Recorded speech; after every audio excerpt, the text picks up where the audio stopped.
ऐसी ही बेहतरीन कहानियाँ सुनने के लिए केपी नॉवल चैनल को लाइक, शेयर और सब्सक्राइब करें। आने वाली कहानियों के बारे में जानने के लिए हमारे टेलीग्राम से जुड़ें। लिंक डिस्क्रिप्शन में है। Invincible divine destiny selection system, अध्याय 311। रहस्यमय क्षेत्र के बीच में आर्टिफैक्ट रिफाइनिंग का शहर है। यह जुवांग शहर से 100 गुना ज्यादा समृद्ध है।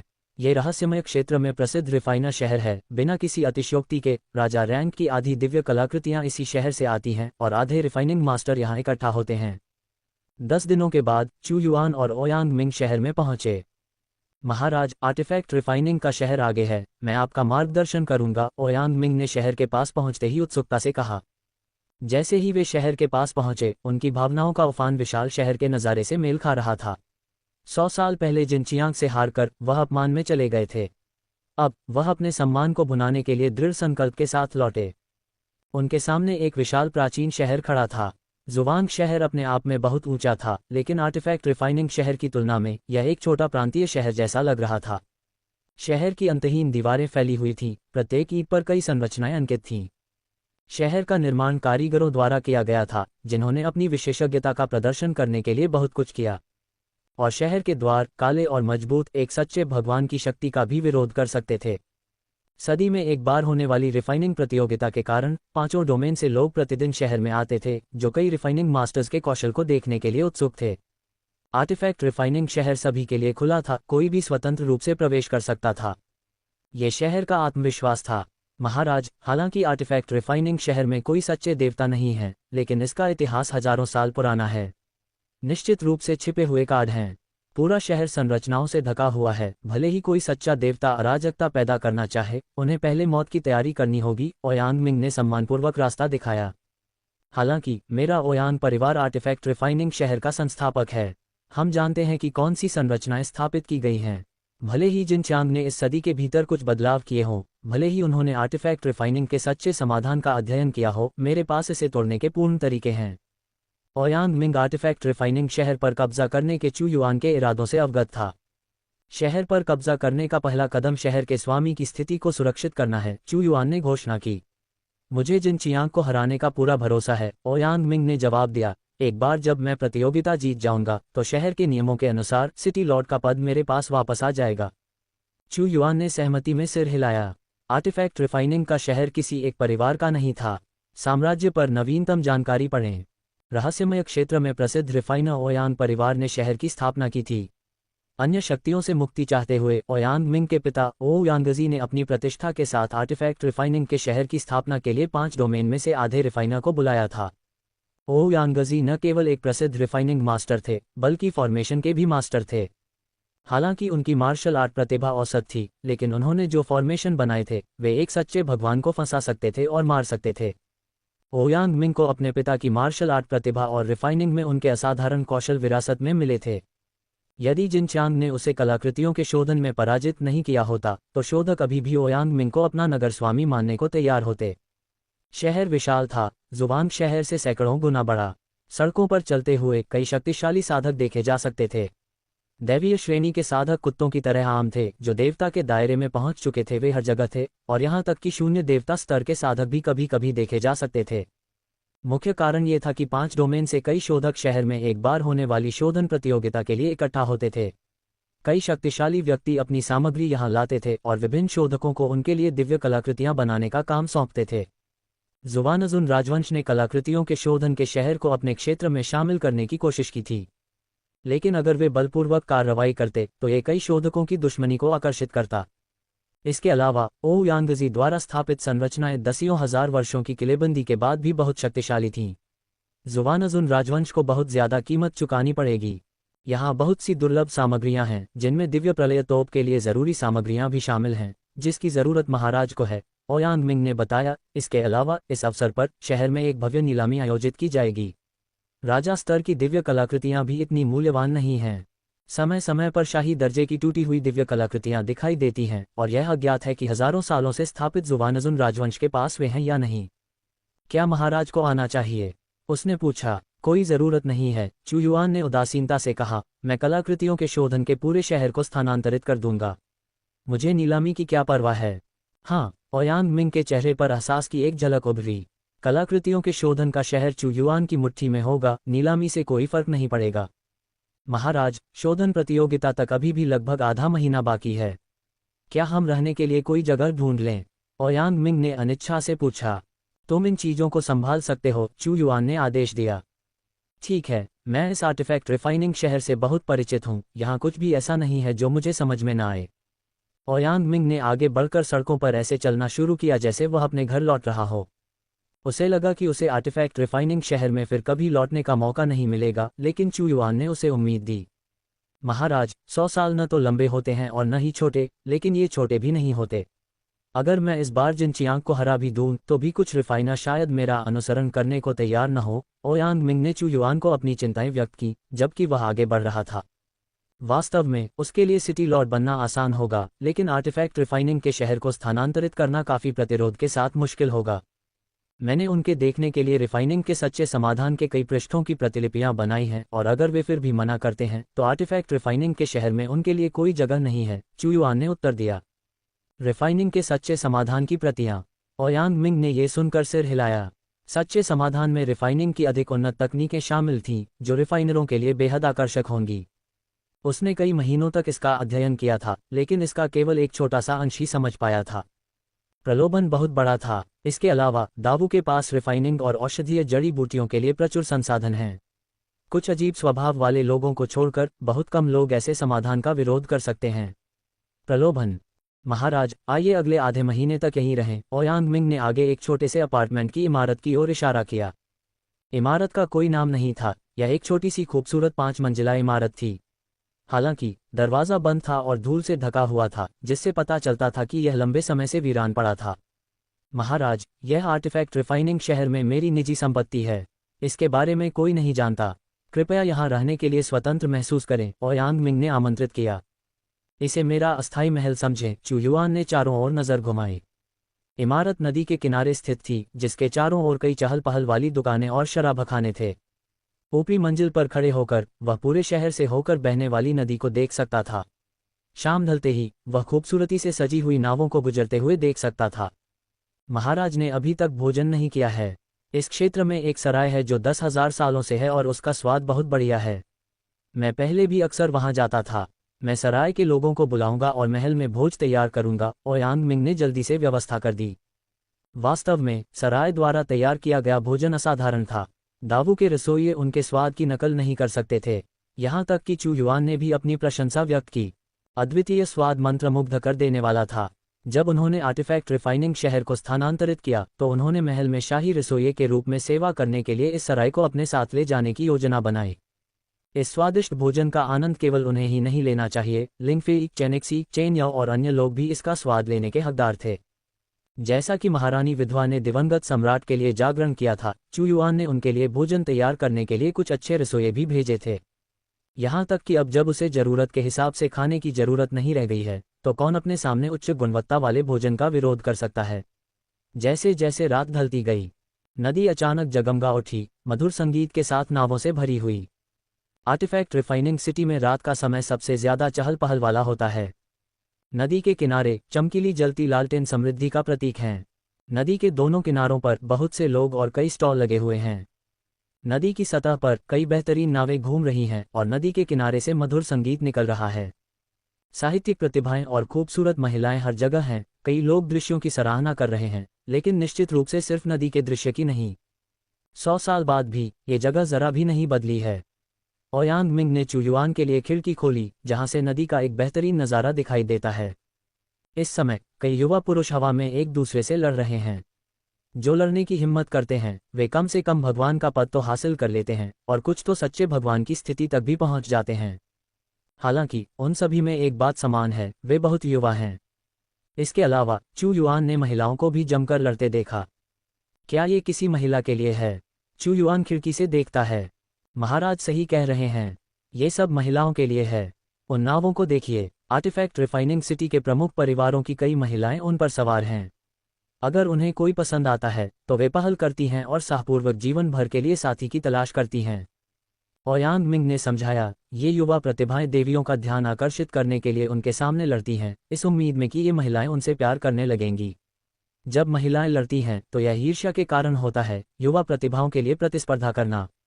यह आर्टिफैक्ट रिफाइनिंग सिटी काफी दिलचस्प है, चू युआन ने टिप्पणी की। खासकर अब जब 100 साल में एक बार होने वाली आर्टिफैक्ट रिफाइनिंग प्रतियोगिता का समय आ गया है। केंद्रीय रहस्यमय क्षेत्र से कई लोग अपनी युवा पीढ़ी के साथ आए हैं, एक उपयुक्त मिलन की उम्मीद में। वे बहुत इच्छुक हैं।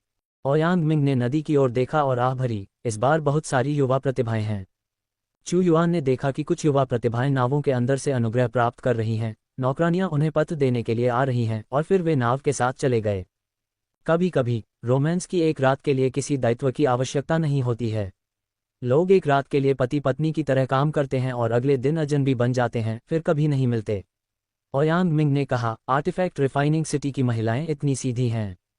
आर्टिफैक्ट रिफाइनिंग सिटी की महिलाएं वास्तव में सीधी हैं, चू युआन ने टिप्पणी की। आर्टिफैक्ट रिफाइनिंग सिटी की महिलाएं आर्टिफैक्ट रिफाइनिंग की लौ की तरह हैं, भावुक और सीधी।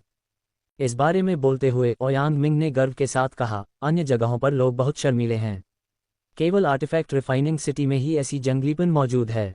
अब मुझे समझ में आया कि आपकी निजी संपत्ति इस नदी के किनारे क्यों स्थित है। चू युआन ने एक जानकार मुस्कान के साथ ओयांग मिंग को देखा। महाराज, अपने सुनहरे दिनों में मैं आर्टिफैक्ट रिफाइनिंग सिटी के सबसे शालीन युवकों में से एक था। स्वाभाविक रूप से मैंने कुछ रोमांटिक कारनामे किए हैं, लेकिन वे सब अतीत की बातें हैं जिनका उल्लेख करने लायक नहीं है। ओयांग मिंग काफी शर्मिंदा लग रहा था, अब वह बूढ़ा हो गया है।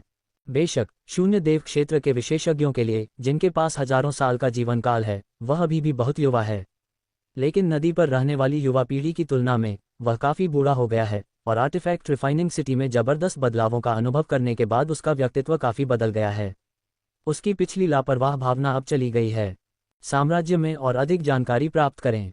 हा, तुम मेरे सामने कुछ नहीं हो, भाग जाओ, केवल मैं ही मिस गो का पक्ष जीत सकता हूँ। एक युवक दूसरे को हथेली से मारकर नदी में उड़ा देता है। जैसे ही वह उसे खत्म करने वाला था, एक शून्य देवता ने उसे बचा लिया। लड़ाई एक बात है, लेकिन नदी रोमांस और मौज मस्ती के लिए एक जगह है। अगर एक जान चली जाती तो मामला गंभीर हो जाता। केंद्रीय रहस्यमय क्षेत्र की प्रतिभाएं 4 प्रमुख रहस्यमय क्षेत्रों से कहीं ज्यादा हैं। वह युवक जो 100 साल का भी नहीं हुआ था, पहले से ही शून्य देवता क्षेत्र में था, एक ऐसा नज़ारा जो अन्य क्षेत्रों में शायद ही कभी देखा जाता है। युवक, ये हमारी युवती का पत्र है जिसमें आपको नाव पर बातचीत के लिए आमंत्रित किया गया है। जब चू युआन खिड़की के पास खड़ा होकर आर्टिफैक्ट रिफाइनिंग सिटी के अनोखे नज़ारे का आनंद ले रहा था, तभी अचानक एक नौकरानी उसके पास आए और उसे एक पत्र थमा दिया। युवक, ये हमारी युवती का पत्र है। थोड़ी ही देर में ऐसा लगा मानो नदी पर मौजूद सभी नावों ने एक पत्र भेजा हो। महाराज, ये। ओयांग मिंग के चेहरे पर एक अजीब भाव आ गया। उनके सम्राट आर्टिफैक्ट रिफाइनिंग सिटी की महिलाओं के बीच काफी लोकप्रिय हैं। भले ही वे बाहर नहीं गए थे, लेकिन खिड़की से उन्हें देखना उनके दिलों को लुभाने और उन्हें उनके पास पत्र भेजने के लिए प्रेरित करने के लिए पर्याप्त था।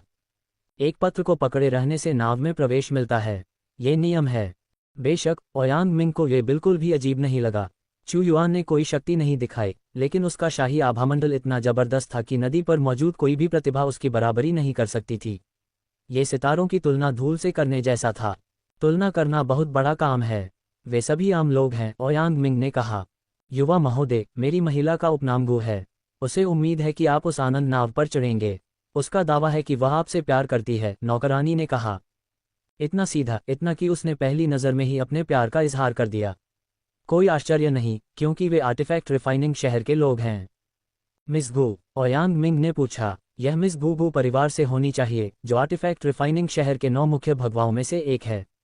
ओल्ड मास्टर गो एक अर्ध सच्चे भगवान हैं जिन्होंने मेरे पिता के साथ मिलकर शहर की स्थापना की थी। हालांकि वह ये भी जानता था कि कई पत्रों के बावजूद इनमें से कोई भी व्यक्ति चू युआन का मुकाबला नहीं कर सकता था। केवल याओ लिंग, र और लुओ युयंग जैसी महिलाएं ही चू युआन के लिए पर्याप्त थीं। ये आम महिलाएं बस दयनीय रूप से अपर्याप्त हैं। सभी नावें रुक गईं और सभी की नज़रें चू युआन पर थीं। महल की मीनार पर खड़ा आदमी पूरी तरह से स्थिर था। उसने अपने हाथ में सारे पत्र पकड़े हुए थे। यह आदमी कौन है? उन्होंने पूछा। इतनी सारी महिलाओं ने उससे अपने प्यार का इजहार किया है और उसने कोई प्रतिक्रिया नहीं दिखाई। क्या मिस गू ने भी उसे पत्र भेजा है? वह गू परिवार का एक सदस्य है जो आर्टिफैक्ट रिफाइनिंग सिटी के 9 मुख्य बुजुर्गों में से एक है।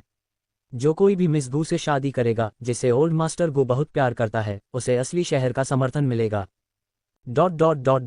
सभी उत्कृष्ट पुरुषों ने अपना ध्यान चू युआन पर लगाया। उनकी आंखें जलती हुई ईर्ष्या से भरी हुई थीं। वे सभी ईर्ष्या से हरे हो गए थे। यह उबाऊ है, चू युआन ने कहा। हाँ सर, मैं तुरंत खिड़की बंद कर दूंगा, एक अधिकारी ने उत्तर दिया। NOWELL-BEACOM। हालांकि जैसे ही ओयांग मिंग खिड़की बंद करने वाला था, हवा में एक आकर्षक आभा फैली और एक युवक प्रकट हुआ। वह व्यक्ति जिसने पहले अपने प्रतिद्वंद्वी को हराया था, अब ठंडे दिमाग से चू युआन को घूर रहा था। मैं तुम्हें द्वंद्वयुद्ध के लिए चुनौती देता हूँ, जो जीतेगा उसे पत्र मिलेंगे। ये युवक ईश्वर संचार के स्तर पर पहुंच गया था। घृणास्पद, यह अहंकारी बच्चा कहाँ से आया, जो महामहिम को चुनौती देने की हिम्मत कर रहा है। ओयांग मिंग ने युवक को दबाने के लिए शून्य ईश्वर क्षेत्र ऊर्जा की एक लहर भेजी। शून्य ईश्वर क्षेत्र। ये युवक केवल ईश्वर संचार के स्तर पर था, वह शून्य ईश्वर की शक्ति का सामना नहीं कर सकता था। उसने अपने दांत पीसते हुए कहा, महामहिम कहाँ हैं? इस क्षेत्र में केवल सम्राट हैं।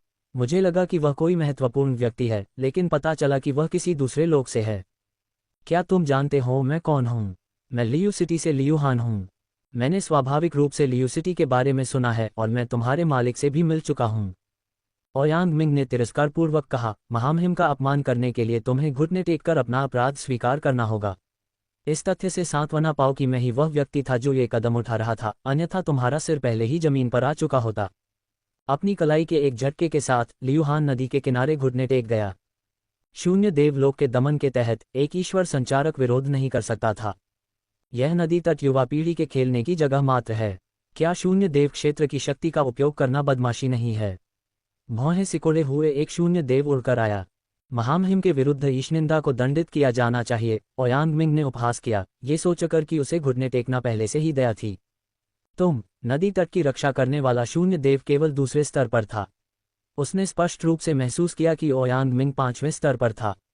ये जानते हुए कि वह उसका मुकाबला नहीं कर सकता, उसने खुद को अपमानित करने के लिए कोई कदम नहीं उठाया। वह आदमी कौन है? महामहिम। वह किस देश का सम्राट है? वह सेंट्रल मिस्टीरियस डोमेन से नहीं है। वह लियू हान लियू सिटी द्वारा पोषित अद्वितीय प्रतिभा है। वह मिसगू का स्नेह पाने की उम्मीद में यहाँ आया था, लेकिन मिसगू उस आदमी से मोहित हो गई, जिससे वह क्रोधित हो गया। उसे उम्मीद नहीं थी कि उसके साथ शून्य भगवान द्वारा उसे दबाया जाएगा। लियू परिवार केंद्रीय रहस्यमय डोमेन में एक महान शहर है और इसमें एक अर्ध सच्चा भगवान है। इससे बड़ी परेशानी पैदा होने की संभावना है। ... यहाँ आए लोगों की पृष्ठभूमि कुछ हद तक कुछ न कुछ रही होगी। उन सभी ने एक अच्छे शो का आनंद लिया, ये जानते हुए कि लियू हान ने घुटने टेक दिए थे। लियू शहर के चेहरे पर थप्पड़ मारने जैसा था, जो सम्मान का एक बड़ा नुकसान था। लियू शहर के लोग यहाँ हैं। लियू शहर में नदी के किनारे की रखवाली करने वाले लोग भी थे। जैसे ही उन्होंने लियू हान को घुटने टेकते देखा, उन्होंने तुरंत परिवार के बुजुर्गों को उसे बचाने के लिए सूचित किया। आसमान में 7 या 8 अविश्वसनीय रूप से शक्तिशाली उपस्थितियां दिखाई दीं। लियू हान को घुटने टेकते हुए देखकर वे सभी क्रोधित हो गए। ये सोचना कि महान जुवांग शहर, जो एक सच्चे भगवान द्वारा आधा संरक्षित था और जिसकी शक्ति मध्य रहस्यमय डोमेन में सबसे ऊपर थी, सार्वजनिक रूप से दबा दिया जाएगा और अपमानित किया जाएगा, जमीन पर घुटने टेक दिए। अगर लियू हान अपनी अक्षमता के कारण हार जाता तो ये स्वीकार्य होता, लेकिन इस बार अत्याचारी एक निम्न देवता था। तुम दुस्साहसी हो, है न? क्या तुम समझाना चाहोगे? एक अधेड़ उम्र की महिला अपनी भौहों को सिकोड़ते हुए मंडप के अंदर मौजूद व्यक्ति को ठंडे अंदाज में देख रही थी। उसकी साधना एक निम्न देवता के स्तर पर पहुंच गई है। वह आर्टिफैक्ट रिफाइनिंग सिटी की सीमा पर आए लू परिवार में सबसे मजबूत थी। लियू परिवार के कुलीन लोग आ गए हैं। अब हम आखिरकार बराबरी के लोगों के बीच एक रोमांचक लड़ाई देख सकते हैं। 4 रहस्यमय डोमेन के शाही राजवंश में कितने शक्तिशाली लोग हैं जो अपने क्षेत्र के राजा होने के आदी हैं, लेकिन जब वे मध्य रहस्यमय डोमेन में आए तब भी वे इतने अभिमानी थे। लियू परिवार के लोगों से निपटना इतना आसान नहीं है। हे, हमें हस्तक्षेप नहीं करना चाहिए, बस इस सनसनीखेज शो को देखना चाहिए और देखना चाहिए कि यह कैसे खेला जाएगा। उद्धरण चिन्ह ... लियू परिवार के लोगों को आते देख तमाशा देख रही भीड़ हंसने लगी। अब यह असली प्रदर्शन था। युवकों के बीच पिछली लड़ाइयां केवल महिलाओं को खुश करने के प्रयास थे, बल्कि तुलनात्मक रूप से नीरस थीं। जुवांग शहर के लियू युन जियान को सीखना है। मध्यम आयु वर्ग की महिला मंडप के पास गई और अंदर मौजूद व्यक्ति को तेजी से देखा। वह एक नज़र, उसकी आभा अचानक ज्वार की तरह पीछे हट गई। उसके चेहरे पर एक अविश्वसनीय भाव प्रकट हुआ। उसने कहा, मार्शल सम्राट, यह आप हैं क्या? मार्शल सम्राट? लियू हान, बदमाश, ने मार्शल सम्राट को नाराज कर दिया है। एक बुजुर्ग देवता शुरू में काफी क्रोधित था। उसकी ऊर्जा इतनी प्रबल थी कि ऐसा लग रहा था कि वह आग लगा सकता है। लेकिन मार्शल सम्राट का नाम सुनते ही उसके हाव भाव में भारी बदलाव आया और उसने लियू हान को थप्पड़ मारा। तुम छोटे कमीने, सभी लोगों में से तुम्हें ही मार्शल सम्राट को नाराज करना था, जाओ और अभी माफी मांगो। फिर सबके सामने उसने लियू हान को थप्पड़ मारा और उसे बेरहमी से लात मारी। इसके बाद उसने माफी मांगने के लिए लियू हान को चुयुआन के पास घसीटा। जुवांग शहर में हमारा निर्देश अपर्याप्त था, हमने मार्शल सम्राट को नाराज कर दिया है, हम आपसे माफी मांगते हैं। एक व्यक्ति की प्रतिष्ठा उससे पहले होती है। उनके पास समर्पण करने के अलावा कोई विकल्प नहीं था। वे मार्शल सम्राट से भी डरते थे। यह एक क्रूर चरित्र था जिसने अपनी सेना का नेतृत्व करके जुवांग शहर को नष्ट कर दिया। ये सच था कि जुवांग शहर में आधे कदम के सच्चे भगवान थे, लेकिन वे जुवांग शहर को मिटा नहीं सकते थे, और चूंकि मार्शल सम्राट राजा जू को मार सकता था, कौन जानता है कि उसके पास आधे कदम के सच्चे भगवान को खत्म करने की क्षमता थी या नहीं। उन्हें डर था कि मार्शल सम्राट अपने युद्धपोतों के साथ जुवांग शहर को नष्ट कर देगा। वे इस तरह की छोटी सी बात पर मार्शल सम्राट को भड़काना नहीं चाहते थे, और वे ये भी जानते थे कि लियू हान ने निश्चित रूप से एक महिला के स्नेह के लिए मार्शल सम्राट को भड़काया था। वह आदमी वास्तव में मार्शल सम्राट है। मार्शल सम्राट का नाम सुनते ही जुवांग शहर पहले से ही इतना भयभीत है। एक दुर्जय व्यक्ति, एक बिल्कुल दुर्जय व्यक्ति, एक निर्दयी हत्यारा। ये कल्पना करना कि मार्शल सम्राट इतना युवा है, उसकी महिला बनना बहुत अच्छा होगा। नदी के किनारे एकत्रित भीड़ के चेहरे बदल गए थे। मार्शल सम्राट नाम निस्संदेह हाल ही में 5 रहस्यमयी क्षेत्रों में सबसे अधिक आतंक पैदा करने वाला नाम था। अपने क्रोध में उसने अपनी सेना का नेतृत्व करके जुवांग शहर को नष्ट कर दिया। उसने संप्रदाय के गुरु और राजा जू को कब्र के सामने हमेशा के लिए घुटने टेकने पर मजबूर कर दिया। उसके वैभव के क्षण ने अब अनगिनत महिलाओं का दिल जीत लिया है, जो उसकी महिला बनने की उम्मीद कर रही हैं।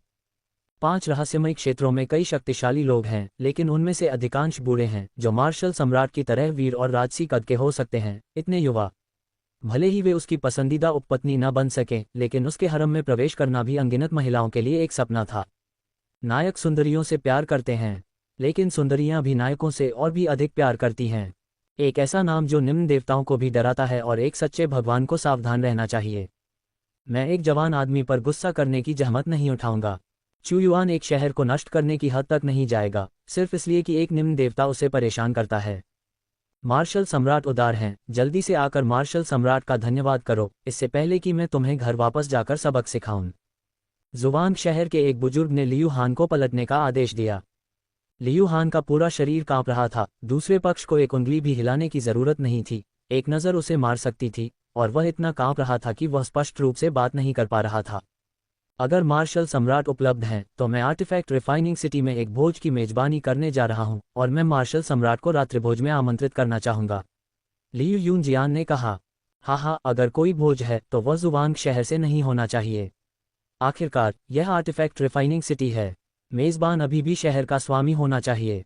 रात अचानक तालियों की गड़गड़ाहट से गूंज उठी, और एक हट्टा कट्टा आदमी अंदर आया।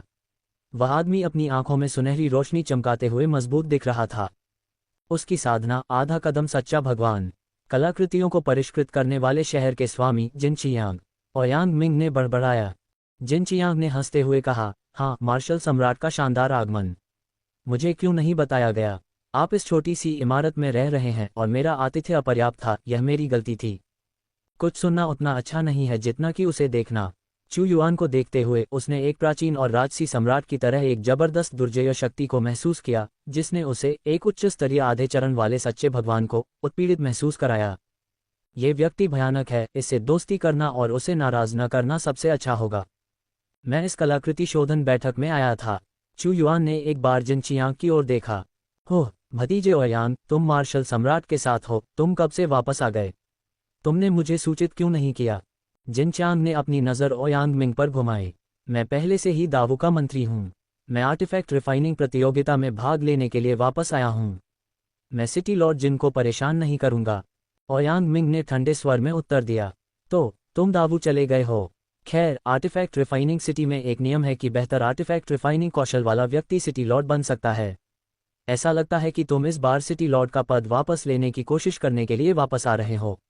वास्तव में उस समय मेरा कभी भी पद हड़पने का इरादा नहीं था, लेकिन नियम तो नियम होते हैं।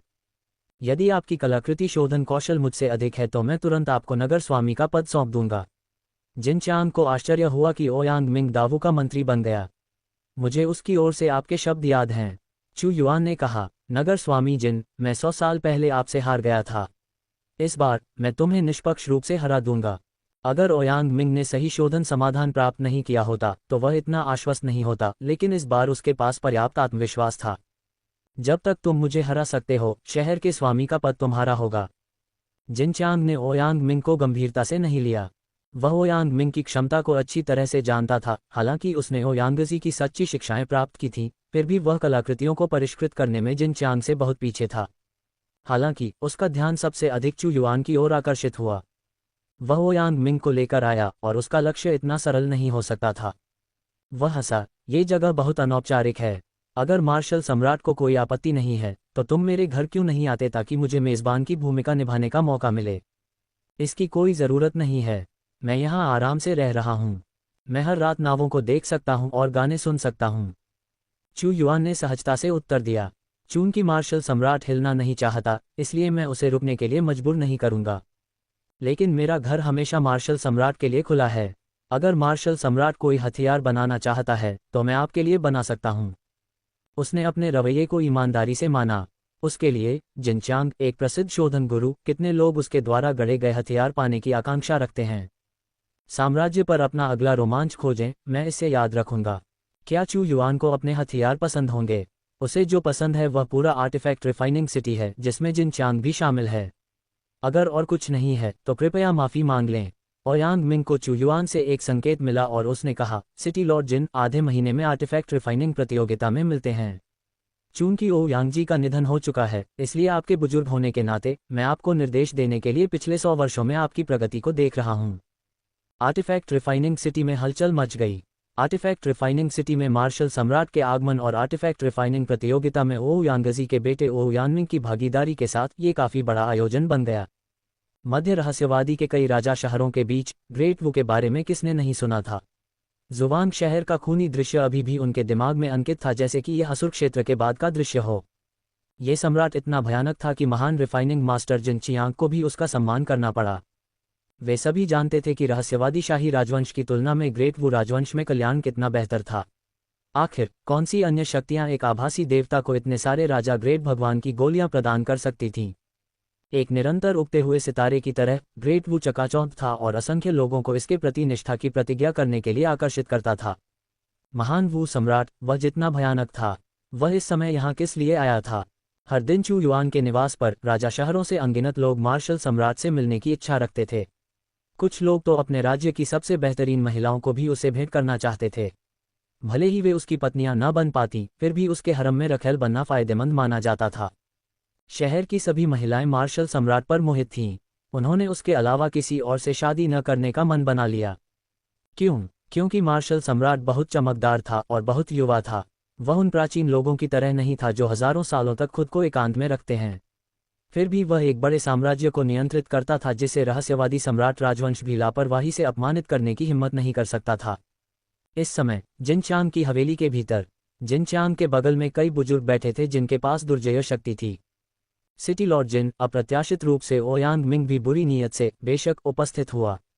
एक बुजुर्ग ने जिनचांग को देखा और कहा, ओयांग मिंग कलाकृतियों को बनाने में एक प्रतिभाशाली व्यक्ति है, ठीक ओयांग जी की तरह। वह 100 साल पहले हार गया था, अनिच्छा से चला गया था, और इस बार उसे स्पष्ट रूप से विश्वास है कि वह कलाकृतियों को परिष्कृत करने की प्रतियोगिता में तुम्हें हरा देगा। एक अन्य बुजुर्ग ने कहा, मैंने ओयांग मिंग को कभी बहुत गंभीरता से नहीं लिया। अगर मार्शल सम्राट उसका समर्थन नहीं करता तो मैं उसकी ओर देखने की भी जहमत नहीं उठाता। जिनचांग ने व्यंग्य किया, क्या उसने पिछले 100 सालों में प्रगति की है, या मैं बस अपना समय बर्बाद कर रहा हूँ? ओयांग मिंग चिंताजनक नहीं है, लेकिन हमें मार्शल सम्राट से सावधान रहना होगा जो उसका समर्थन कर रहा है। क्या तुम अभी तक इस मार्शल सम्राट से मिले हो? क्या उसकी ताकत उतनी ही भयानक है जितनी की अफवाहें कहती हैं? एक बुजुर्ग ने पूछा। कम से कम वह अथाह है, मैं उसकी सीमा को नहीं समझ सकता। जब वह जुवांग शहर को नष्ट कर रहा था तो उसने शायद अपनी पूरी ताकत भी नहीं लगाई होगी। जिनचांग ने गंभीर स्वर में जवाब दिया, वास्तव में मैं मार्शल सम्राट के आने के बारे में चिंतित नहीं हूँ, मुझे रहस्यवादी शाही राजवंश की अधिक चिंता है। रहस्यवादी शाही राजवंश? ये सुनकर उपस्थित सभी बुजुर्गों ने गंभीर भाव प्रकट किए। रहस्यवादी शाही राजवंश में सच्चे देवता थे, वास्तव में एक से अधिक। यदि आर्टिफैक्ट रिफाइनिंग सिटी में सच्चे देवताओं को फंसाने और मारने की शक्ति रखने वाला गठन नहीं होता तो वे शायद अब तक राजवंश के पूरी तरह से अधीन हो गए होते। रहस्यवादी शाही राजवंश ने हमारे आर्टिफैक्ट रिफाइनिंग सिटी को आत्मसमर्पण करने के लिए कई बार प्रयास किया है। उन्होंने मुझे सच्चे भगवान तक पहुंचने का अवसर देने का वादा किया, लेकिन उनके छिपे हुए इरादे स्पष्ट रूप से स्पष्ट थे। ऐसा कोई तरीका नहीं है जिससे मैं रहस्यवादी सम्राट का विषय बन जाऊं। एक बार जब मैं रहस्यवादी सम्राट की शक्ति में प्रवेश कर जाऊंगा तो बाद में खुद को अलग करना मुश्किल होगा। जिन चांग ने तिरस्कारपूर्वक कहा, मैंने सुना है कि उन्होंने इस बार आर्टिफैक्ट रिफाइनिंग प्रतियोगिता में प्रतिस्पर्धा करने के लिए एक बहुत ही कुशल रिफाइनिंग मास्टर को भेजा है, मुझे हराने की उम्मीद में। वास्तव में रहस्यवादी सम्राट के गुप्त उद्देश्य हैं। आर्टिफैक्ट रिफाइनिंग सिटी में जो भी सबसे मजबूत रिफाइनर होता है वह सिटी लॉर्ड बन जाता है। बुजुर्गों ने सहमति में सिर हिलाया। लेकिन मुझे इसकी चिंता नहीं है। मैं पहले से ही ओयांगजी द्वारा छोड़े गए सभी सार को समझ चुका हूं। अगर ओयांग मिंग इस बार प्रतिस्पर्धा करना चाहता है तो मैं उसका अच्छा उपयोग करूंगा। उसे रहस्यवादी शाही राजवंश के खिलाफ जाने दो। अगर वह भी उन्हें हरा नहीं पाता है तो यह एक बड़ी निराशा होगी। जिन चांग ने आगे कहा, मुझे एक पूर्वाभास है कि रहस्यवादी शाही राजवंश हमें अब और स्वतंत्र नहीं रहने देगा। नगर के स्वामी, आप इस बारे में क्या करने की योजना बना रहे हैं? एक बुजुर्ग ने पूछा। ये वास्तव में मेरे लिए अच्छी बात है कि मार्शल सम्राट आ रहा है। यह मेरे लिए एक आश्चर्य लेकर आया है। मार्शल सम्राट जितना मजबूत होगा उतना अच्छा होगा। यदि एक बाग मजबूत है तो सभी को दबा दिया जाएगा, लेकिन क्या होगा यदि दो बाग लड़ रहे हों? जब अराजकता पैदा होती है तो नायक उभरेंगे। जिन चांग ने सब कुछ नियंत्रण में रखा हुआ था। मैं मार्शल सम्राट से मिला हूं। वह एक महत्वाकांक्षी व्यक्ति है। वह रहस्यवादी सम्राट द्वारा दबाए जाने को कभी बर्दाश्त नहीं करेगा। मुझे इन दो शाही राजवंशों के बीच एक लड़ाई की उम्मीद है। इस कलाकृति शोधन प्रतियोगिता के बाद मैं उसका समर्थन करूंगा, उसे रहस्यवादी सम्राट के खिलाफ लड़ने दूंगा। सही है, दो बागों को लड़ने दो, हम मछुआरे का लाभ उठाएंगे। बुजुर्ग हंस पड़े। कला शोधन प्रतियोगिता जल्द ही शुरू होगी। इस बार सबके सामने मैं मार्शल सम्राट का पक्ष लूंगा और रहस्यवादी सम्राट से दूर रहूंगा ताकि उसकी गति बढ़ सके। यदि संभव हो तो मैं अपना रुख व्यक्त करने के लिए पूर्वी रहस्यवादी क्षेत्र में एक उपशहर भी स्थापित कर सकता हूं। जिन चांग ने पहले ही एक रणनीति तैयार कर ली थी। कमजोर की मदद करो और मजबूत को हराओ, दोनों ताकतों को संतुलित होने दो। उद्धरण चिन्ह ... आर्टिफैक्ट रिफाइनिंग प्रतियोगिता जल्द ही शुरू होने वाली थी। इस बार असामान्य रूप से बड़ी संख्या में लोग आए थे। कई लोग जानते थे कि आर्टिफैक्ट रिफाइनिंग प्रतियोगिता, जो 100 साल में एक बार होने वाली घटना लगती है, अब अंतर्धाराओं से भरी हुई थी। जुवानजुन राजवंश के प्रतिनिधि आ चुके थे और यहां तक कि मार्शल सम्राट भी व्यक्तिगत रूप से आए थे। इस तरह का एक बड़ा आयोजन निश्चित रूप से उन लोगों के लिए एक चुंबक था जो उत्साह पसंद करते थे। रिफाइनिंग सिटी में एक अविश्वसनीय रूप से विशाल चौक पर यह जगह असाधारण रूप से बड़ी थी, जिसमें लाखों लोग एक साथ देखने के लिए आए थे। आर्टिफैक्ट रिफाइनिंग प्रतियोगिता, जो शुरू में रिफाइनिंग मास्टर्स के बीच एक आदान प्रदान थी, अब विकसित हो गई थी प्रमुख ताकतों के बीच सत्ता संघर्ष में। साम्राज्य के साथ अपडेट रहें। चलो चलें। चू युआन आर्टिफैक्ट रिफाइनिंग स्क्वायर की ओर बढ़ गया। रास्ते में अनगिनत आंखें उस पर टिकी हुई थीं। रिफाइनिंग सिटी के ऊपर आसमान में एक स्क्रीन है। चू युआन ने ऊपर देखा। रिफाइनिंग सिटी के ऊपर आसमान में एक विशाल स्क्रीन पर आर्टिफैक्ट रिफाइनिंग स्क्वायर का दृश्य पूरी तरह से दिखाया गया था ताकि जो लोग अंदर नहीं जा सके वे भी अभूतपूर्व तमाशे का हिस्सा बन सकें। लाइव प्रसारण। रिफाइनिंग सिटी निश्चित रूप से मनोरंजन करना जानती है। महाराज, यह एक संरचना है जिसका उपयोग छवियों को रिकॉर्ड करने के लिए किया जाता है। अगर तुम चाहो तो मैं वापस आने पर इसकी व्यवस्था कर सकता हूं, ओयांग मिंग ने कहा। जब हम वापस आएंगे तो इनमें से कुछ की व्यवस्था कर देना, चू युआन ने सिर हिलाते हुए जवाब दिया। ये बिल्कुल लाइव प्रसारण की तरह था, जिसके जरिए मजबूत मास्टर से मार्शल आर्ट का ज्ञान प्रसारित किया जा सकता था, जिससे ग्रेट वू में सभी को फायदा हो सकता था।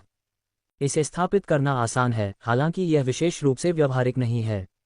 एक ट्रांसमिशन फॉर्मेशन भी है जिसे पूरे ग्रेट वू में व्यवस्थित किया जा सकता है, लेकिन यह अत्यधिक संसाधन गहन है और इसके लिए काफ़ी प्रयास की आवश्यकता होती है। लेकिन एक बार स्थापित होने के बाद यह सूचना प्रसार में काफ़ी तेजी लाएगा, ओयांग मिंग ने कहा। रिफाइनिंग सिटी को स्थानांतरित करने के बाद इन मामलों को संभालें, चू युआन ने निर्देश दिया। ऐसा लगता है कि हमारे सम्राट पहले से ही रिफाइनिंग सिटी को अपना मानते हैं। महामहिम के इतने आत्मविश्वास के साथ ओयांग मिंग भी अंतहीन विश्वास से भरे हुए थे। रिफाइनिंग स्क्वायर पर पहुंचने पर यह अनगिनत मजबूत व्यक्तियों से भरा हुआ था। यहां तक कि देवता भी आम थे, कोई भी आसानी से किसी को पहचान सकता था। मार्शल सम्राट, आप आखिरकार आ ही गए। चू युआन का इंतजार करने के बाद जिन चियांग ने उनके आगमन के तुरंत बाद उनका अभिवादन किया। मैं आर्टिफैक्ट रिफाइनिंग प्रतियोगिता को मिस नहीं करूंगा, चू युआन ने जवाब दिया। हाँ, ये तो अच्छा है। मैंने आपकी सीट पहले ही तैयार कर दी है, मार्शल सम्राट। कृपया अपना स्थान ग्रहण करें, जिन चियांग ने कहा। जैसे ही जिन चियांग ने अपना वाक्य समाप्त किया, धमाका। स्वर्ग और पृथ्वी के बीच दो असाधारण शानदार स्वर्ण सिंहासन चढ़े, जो सर्वोच्च अधिकार का प्रतीक थे। मार्शल सम्राट, कृपया अपना स्थान ग्रहण करें। जिन चियांग ने तुरंत एक पर अपना स्थान ग्रहण कर लिया। दोनों स्वर्ण सिंहासन समान रूप से स्थित थे, जो ये संकेत दे रहे थे कि उनकी स्थिति समान है तथा कोई भी श्रेष्ठ नहीं है। फिर भी इसमें मार्शल सम्राट को एक आसन पर बिठाने का छिपा हुआ उद्देश्य था, जिससे वह सभी के ध्यान का केंद्र बन जाए। स्वर्ण सिंहासन। इसे देखने के बाद सभी की आंखें चौड़ी हो गईं। जिन चियांग ने मार्शल सम्राट को स्वर्ण सिंहासन पर बैठने के लिए आमंत्रित किया था। यह अनसुना था। यहाँ तक कि जब सच्चे देवता पहले भी आए थे, तब भी जिन चियांग ने उन्हें स्वर्ण सिंहासन पर बैठने की अनुमति नहीं दी थी। लेकिन फिर भी उन्होंने मार्शल सम्राट को यह स्थान ग्रहण करने की अनुमति दी थी। चू युआन ने उसकी ओर देखा, उसके विचारों को समझते हुए।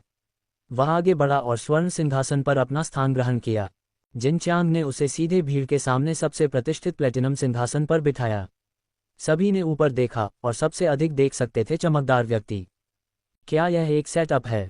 जिन चियांग ने उसकी बहुत प्रशंसा की, उसे ध्यान का केंद्र बनाया, जो उसके बराबर प्रतीत होता था, लेकिन वास्तव में वह उसे तूफान में धकेल रहा था। विकल्प 1, स्वर्ण सिंहासन पर बैठें। जिन चियांग के सेटअप को स्वीकार करें, 1000 भाग्य अंक प्राप्त करें, मध्य स्तरीय दुकान को ताज़ा करने के 10 मौके। विकल्प 2, स्वर्ण सिंहासन पर बैठने से इनकार करें, 1000 भाग्य अंक प्राप्त करें, 2 दिव्य क्षमताएं। क्या कम प्रोफाइल? यह अब मौजूद नहीं है। चू युआन की प्रसिद्धि इस हद तक पहुंच गई है, क्या वह फिर से कम प्रोफाइल का चयन करेगा? साम्राज्य के माध्यम से अपडेट रहें। ऐसा लग रहा था जैसे दावू पहले से ही एक विशालकाय बन गया था। उसकी रोशनी शानदार ढंग से चमक रही थी और अब वह खुद को दृष्टि से छिपा नहीं सकता था। अपने व्यक्तित्व, दावू की दबंग भावना के साथ वह वास्तव में कम कुंजी नहीं रह सकता था। वह जहां भी जाता, वह ध्यान का केंद्र होता। भीड़ में भी अनगिनत लोग उसे घूरते रहते। चू युआन ने एक चाल चली और स्वर्ण सिंहासन पर बैठ गया। उसकी निगाह भीड़ पर थी। डिंग। मेजबान ने विकल्प 1 चुना, 1000 भाग्य अंक प्राप्त किए और मध्य स्तरीय दुकान को ताज़ा करने के 10 मौके मिले। अच्छा इनाम। जब उसके पास समय होता तो चू युआन मध्य स्तरीय दुकान को ताज़ा कर सकता था, ये देखने के लिए कि क्या कोई दुर्लभ खजाना है। मार्शल सम्राट सबसे ऊंचे स्वर्ण सिंहासन पर चढ़ गया है। केवल वह और लॉर्ड जिन सिटी ही स्वर्ण सिंहासन के योग्य हैं। मार्शल सम्राट की वीर मुद्रा, यहाँ तक कि लॉर्ड जिन सिटी भी उसके बराबर नहीं लगती। एक अद्वितीय स्वामी सभी प्रतिद्वंद्वियों को दबाता है। आखिरकार वह एक सम्राट है। स्वर्ण सिंहासन अविश्वसनीय रूप से सम्मानित है, यहाँ तक कि एक सच्चे भगवान को भी जिन चियांग द्वारा बैठने के लिए आमंत्रित नहीं किया जा सकता है। हालांकि रिफाइनिंग सिटी में कोई सच्चा भगवान नहीं बैठता है। हजारों साल पहले शाही राजवंश इस शक्ति को वश में करना चाहता था और एक सच्चे भगवान को भेजा था, जिसे ओयांगजी ने संरचनाओं का उपयोग करके अंदर फंसा लिया था। अगर शाही राजवंश के सम्राट की बातचीत न होती तो एक सच्चा भगवान भी अंदर फंसकर मर सकता था। इसके बाद शाही राजवंश ने इसे अपने नियंत्रण में नहीं लेना चाहा, इसे सिर्फ केंद्रीय रहस्यमय क्षेत्र में रखना ही काफी था। हाँ, आदरणीय बुजुर्गों, कृपया अपनी सीट पर बैठिए। आसमान में 8 चांदी के सिंहासन उभरे, जो स्वर्ण सिंहासन के बाद दूसरे स्थान पर थे, जिन पर 9 आकृतियां दिखाई दे रही थीं। ये आकृतियां 9 महान बुजुर्ग हैं जिन्होंने ओयांगजी के साथ रिफाइनिंग सिटी की स्थापना की। वे सभी आधे चरण के सच्चे भगवान हैं। चांदी के सिंहासनों के अलावा कई कांस्य सिंहासन थे, जहां रिफाइनिंग सिटी के बुजुर्ग बैठते थे। ये सिंहासन रिफाइनिंग सिटी की जबरदस्त शक्ति के प्रमाण थे। रिफाइनिंग प्रतियोगिता हमेशा की तरह पुराने नियमों पर टिकी रहेगी। कई रिफाइनिंग मास्टर्स इकट्ठा होते हैं, जो 3 दिनों के भीतर सबसे अच्छी कलाकृति को रिफाइन करेगा। वह इस प्रतियोगिता का विजेता होगा और उसे मुझे चुनौती देने का आधिकारिक अवसर मिलेगा। जिन चियांग ने कहा, जो मुझे हरा देगा वह रिफाइनिंग सिटी का नया लॉर्ड होगा। मैंने सुना है कि लॉर्ड जिन सिटी का रिफाइनिंग कौशल लगभग ओयांगजी के बराबर है। मैं इस बार प्रशंसा के कारण आया हूँ। दुर्भाग्य से सबसे अफसोस की बात यह है कि मुझे कभी भी ओयांगजी से सीधे प्रतिस्पर्धा करने का मौका नहीं मिला। भीड़ में कई शक्तिशाली व्यक्ति अचानक बाहर आ गए। सबसे आगे एक भयंकर चेहरे और काले बालों वाला एक बाज जैसी आंखों वाला बूढ़ा आदमी था। ये काले बालों वाला बूढ़ा आदमी आधा कदम सच्चा भगवान है। सिर्फ वही नहीं, उसके साथ आए समूह में भी आधा कदम सच्चा भगवान था। ली रोंग। जिन चियांग की तीखी नज़र इस बूढ़े आदमी पर टिकी रही, फिर हंसा। ओयांगजी की तुलना में मैं अभी भी बहुत पीछे हूँ ली रोंग। इस बार आपकी यात्रा शाही राजवंश का प्रतिनिधित्व करती है। दानव हाथ ली रोंग। किसी ने ली रोंग को पहचान लिया। ये ली रोंग जादुई अग्नि का अभ्यास करता है, रक्त शोधन तकनीक में माहिर है और उसने जो कलाकृतियां परिष्कृत की वे राक्षसी क्यूई से भरी हुई थीं। वह मूल रूप से रिफाइनिंग सिटी से संबंधित नहीं था और एक विदेशी स्वतंत्र व्यवसायी था, लेकिन इस बार उसने शाही राजवंश के साथ मिलकर काम किया। हाँ, मुझे रिफाइनिंग सिटी के भगवान के पद में भी दिलचस्पी है और शाही राजवंश ने मुझे एक अनूठा कारण दिया। ली रोंग हंसा। इस बार वह आत्मविश्वास से भरा हुआ था। अगर वो यांगजी सच्चे भगवान के मार्ग का अनुसरण नहीं कर रहा होता और आकस्मिक रूप से मर जाता तो क्या जिन चांग के लिए सिंहासन लेने का कोई मौका होता?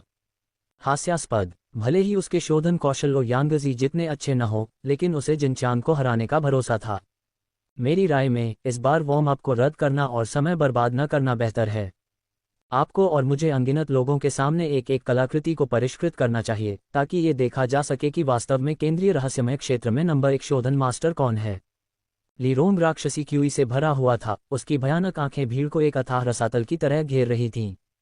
इन शोधन मास्टर्स के साथ प्रतिस्पर्धा करने से उसका चेहरा खो गया। पहले छोटी प्रतियोगिता फिर मुख्य प्रतियोगिता, यही नियम है। जिन चांग स्वाभाविक रूप से जानते थे कि शाही राजवंश ने ली रोंग को उन्हें हराने, शोधन शहर पर हावी होने के लिए आमंत्रित किया था और फिर उन्होंने मुस्कुराते हुए जवाब दिया, और इस बार ओयांगजी के उत्तराधिकारी ओयांग मिंग यहाँ हैं। उनके शोधन कौशल वास्तव में प्रभावशाली हैं। ओयांगजी का बेटा केवल एक जूनियर उल्लेख करने लायक नहीं है, ली रोंग ने तिरस्कारपूर्वक कहा। शाही राजवंश के कुछ प्रतिष्ठित अतिथि, कृपया बैठो और मेरे साथ इस प्रतियोगिता को देखो। आकाश में और भी सिंहासन दिखाई दिए, लेकिन वे स्वर्ण सिंहासन से नीचे थे। उन्हें नीचे रखा गया, उसे और चू युआन को। हन्फ, ऐसा लगता है कि भगवान जिनकी नज़र में मेरा शाही राजवंश मार्शल सम्राट जितना महान नहीं है। शाही राजवंश के एक आधे कदम के सच्चे भगवान ने असंतोष व्यक्त किया। उसे स्वर्ण सिंहासन पर बैठने की परवाह नहीं थी, लेकिन वह मार्शल सम्राट से नीचे रखे जाने से बहुत दुखी था। क्या इसका मतलब यह है कि जिन चांग की नज़र में शाही राजवंश का वजन मार्शल सम्राट से भी मेल नहीं खाता था? उसने चू युआन को घूर कर देखा। दूसरे लोग चू युआन से डर सकते हैं, लेकिन उसका शाही राजवंश नहीं। अगर यहाँ कोई और बैठा होता तो वह निश्चित रूप से पिन और सुइयों पर बैठा होता, लेकिन चू युआन हमेशा की तरह शांत था। जब वह इस स्वर्ण सिंहासन पर बैठा तो उसे पहले से ही पता था कि जिन चांग शाही राजवंश के लोगों को उसके प्रति शत्रुतापूर्ण बनाना चाहता है। जिन चांग का इरादा उसके लिए स्पष्ट था। शाही राजवंश लंबे समय से रिफाइनिंग सिटी के इस रसीले टुकड़े पर नजर रखे हुए था और ओयांगजी के पतन के बाद इसे वापस लेना चाहता था। लेकिन क्या उसे शाही राजवंश के विचारों के बारे में चिंता करने की जरूरत थी? शाही राजवंश से इस आधे कदम वाले सच्चे भगवान की ठंडी नाक के बारे में वह जवाब देने की जहमत नहीं उठा सकता था। उसके साथ बहस करना गरिमा की हानि होगी। शाही राजवंश ने रिफाइनिंग सिटी के इस रसीले टुकड़े पर अपनी नजरें गड़ा दी हैं और चू युआन ने भी। चूंकि वे दुश्मन हैं, इसलिए विनम्र होने की कोई जरूरत नहीं है। चू युआन को उसे अनदेखा करते और उसके साथ ऐसा व्यवहार करते हुए देखकर जैसे वह कुछ भी नहीं है, आधे कदम वाले सच्चे भगवान खुद को अपमानित महसूस करने से नहीं रोक सके। यह मार्शल सम्राट वास्तव में उतना ही घमंडी था जितना कि अफवाहों ने सुझाया था। महान वू राजवंश शाही राजवंश के लिए एक बड़ी मुसीबत साबित होगा। भीड़ भी तमाशा देखने के लिए उत्सुक थी। यह मार्शल सम्राट वास्तव में कुछ खास था, शाही राजवंश की अवहेलना कर रहा था और उनके साथ हवा की तरह व्यवहार कर रहा था। 5 रहस्यमयी क्षेत्रों में और कौन उन्हें अनदेखा करने की हिम्मत करेगा? ये शोधन प्रतियोगिता दिलचस्प होने वाली थी। मार्शल सम्राट निस्संदेह सबसे अधिक आकर्षक व्यक्ति था। यदि शाही राजवंश के सम्मानित अतिथि वास्तव में इस स्वर्ण सिंहासन पर बैठना चाहते हैं तो मैं इसे आपको दे सकता हूं। इसे हमारे मूड को खराब न करने दें। जिन चांग स्वर्ण सिंहासन को छोड़ने में उदार लग रहे थे, लेकिन वास्तव में वे चू युआन को तूफान में और आगे धकेल रहे थे। ये व्यक्ति शोधन शहर का नगर स्वामी बनने में सक्षम था।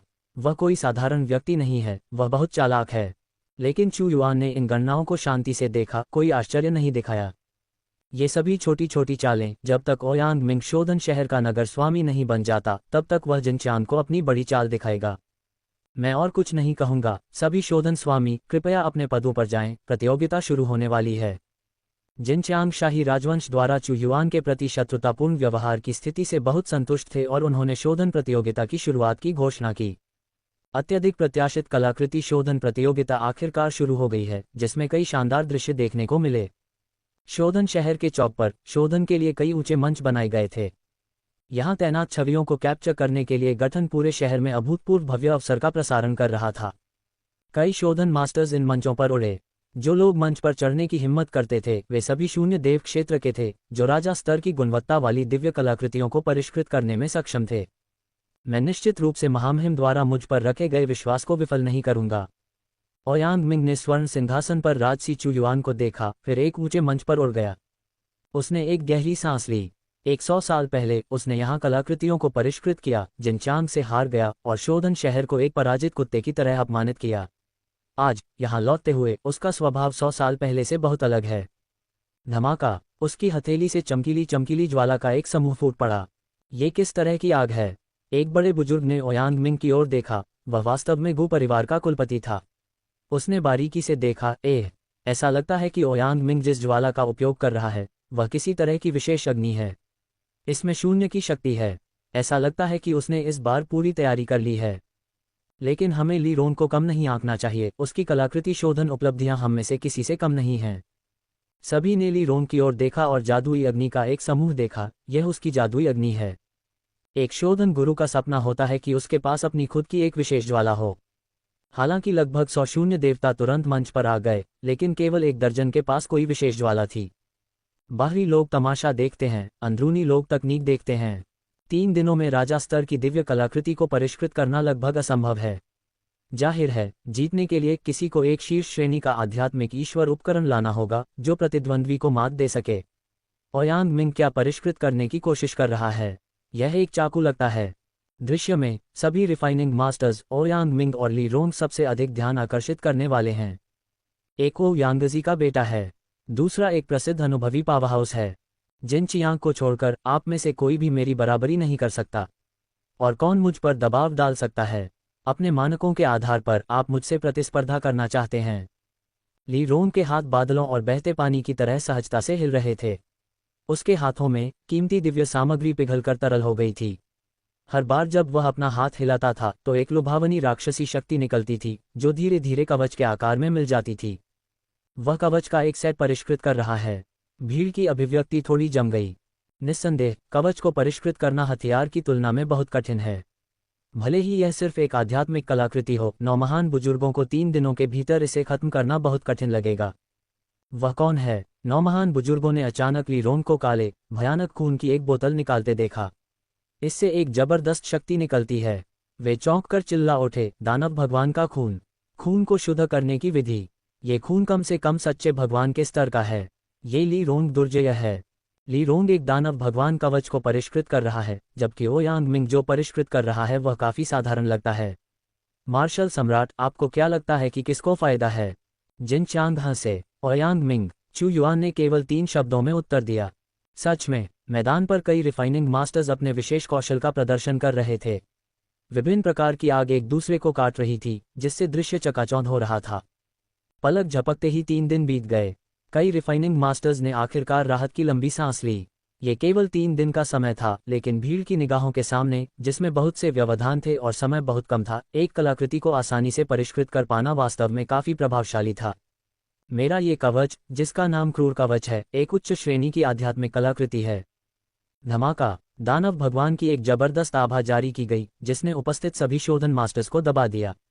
अचानक कुछ शोधन मास्टर्स के खजाने दबाव से प्रभावित हुए और भीतर की आत्मा और ऊर्जा अवशोषित हो रही थी। हमारी कलाकृतियां! एक शोधन मास्टर गुस्से में दहाड़ उठा। इन बेकार की चीजों को दिखाकर खुद को शर्मिंदा करना बंद करो। ली रोंग को दानव टूल मास्टर के रूप में जाना जाता था। उसने जिन राक्षसी कलाकृतियों को परिष्कृत किया वे दुस्साहसी और दबंग थीं, जो दूसरों के खजाने से सार को लूटने में सक्षम थीं। उसने अभी अभी एक राक्षसी कलाकृति की शक्ति का प्रदर्शन किया था और उनके सार के कम से कम 30 से 40 खजाने को समाप्त कर दिया था, जिससे उसके राक्षसी कवच की शक्ति बढ़ गई थी। उपस्थित शोधन गुरु ली रोंग की बेशर्मी से क्रोधित थे, लेकिन वे पूरी तरह से असहाय थे। वह न केवल आधा कदम सच्चा देवता था, बल्कि उसकी राक्षसी कलाकृतियां भी उन पर हावी हो रही थीं। प्रतिस्पर्धा का सवाल ही नहीं था, वे बस पराजित थे। जिन चियांग, परिणाम की घोषणा करें। ये हमारे मुकाबले का समय है। जो भी हारेगा उसे त्यागपत्र देना होगा। ली रोंग ने जिन चांद को घूर कर देखा। वह जुवानजुन शाही राजवंश के लिए केवल इसलिए सहमत हुआ क्योंकि उन्होंने वादा किया था कि अगर वह जिन चांद को हरा देता है तो वे उसका रास्ता साफ कर देंगे और शोधन के शहर पर नियंत्रण पाने में उसकी मदद करेंगे। तुम्हें किसने बताया कि तुम विजेता हो? खेल अभी खत्म नहीं हुआ है। इस बिंदु पर ओयांग मिंग ने ठंडे स्वर में कहा, ओह, क्या यह इस चाकू की वजह से है जिसे तुमने परिष्कृत किया है? जिन चांग ने ओयांग मिंग को तिरस्कार भरी नजर से देखा। चाकू पूरी तरह से लाल, दोषरहित और तेज था। पहली नज़र में ये प्रभावशाली लग रहा था, लेकिन जाहिर तौर पर ली रोंग के राक्षसी कवच के सामने कम पड़ गया। ये सही है, मैंने जो चाकू परिष्कृत किया है वह आपके राक्षसी कवच को नष्ट कर देगा। ओयांग मिंग के हाथों में गठन पैटर्न टिमटिमाया और चाकू अचानक एक भयंकर सूरज की तरह चमकदार रोशनी में फट गया, जिन चियांग के राक्षसी कवच पर निशाना साधते हुए।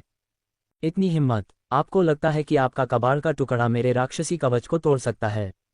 ली रोंग ने तिरस्कारपूर्वक हंसते हुए कहा, यदि यह वास्तव में आपके द्वारा तोड़ा गया है तो क्या मैं, ली रोंग, हजारों वर्षों तक व्यर्थ नहीं जिया? बस संघर्ष छोड़ो, तुमने ये चाकू मात्र 3 दिनों में बनाया है। ये दर्शाता है कि तुम्हें ओयांगजी से कुछ सच्चाई विरासत में मिली है, लेकिन मेरी तुलना में तुम बहुत पीछे हो। तो मेरे सन सेबर की शक्ति से अपने राक्षसी कवच को तोड़ दो। ओयांग मिंग ने भी ली रोंग को जवाब देने की जहमत नहीं उठाई। उसने जो चाकू बनाया था उसका नाम सन सेबर था। इसे दावू के गिये के आधार पर बनाया गया था।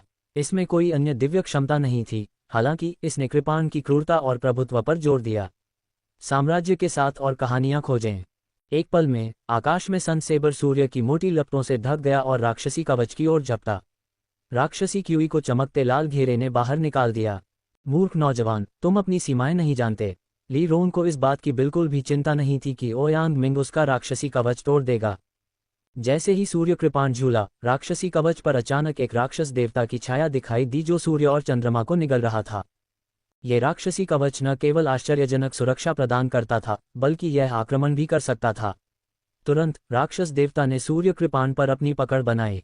ली रोंग की उपलब्धियां। जिनचांग ली रोंग को कुछ और बार देखने से खुद को रोक नहीं पाया। उसे जुवानजुन शाही राजवंश से लाभ मिला होगा।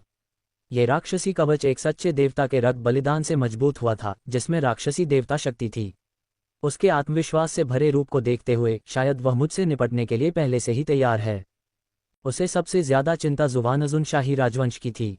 चले जाओ। जिनचांग ने राक्षसी कवच की ओर बढ़ते हुए सूर्य कृपाण को देखा और उसका मजाक उड़ाया। हालांकि एक चौंकाने वाला दृश्य सामने आया। सन सेबर ने सभी राक्षसी क्यूई को बहा दिया। ऐसा लग रहा था जैसे इसके खिलाफ सभी तरीके बेकार थे। जैसे ही इसने राक्षसी कवच पर प्रहार किया, सब कुछ समय में जम गया। राक्षसी कवच पर लगी सभी खतरनाक हड्डियां तुरंत टूट गईं। राक्षसी कवच निश्चित रूप से स्पिरिट गॉड टूल्स के बीच एक प्रीमियम आर्टिफैक्ट था।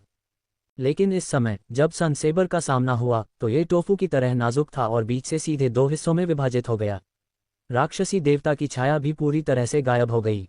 राक्षसी कवच टूट गया। ली रोंग का चेहरा बहुत बदल गया। उसका चेहरा अविश्वास में मुड़ गया। उसे समझ में नहीं आया और चिल्लाया, असंभव!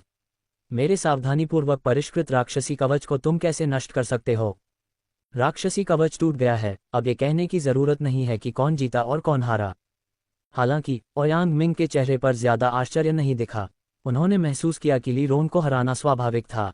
सेनब्लेड ने राक्षसी कवच को आसानी से चीर दिया, जिससे मैच का नतीजा बिल्कुल स्पष्ट हो गया।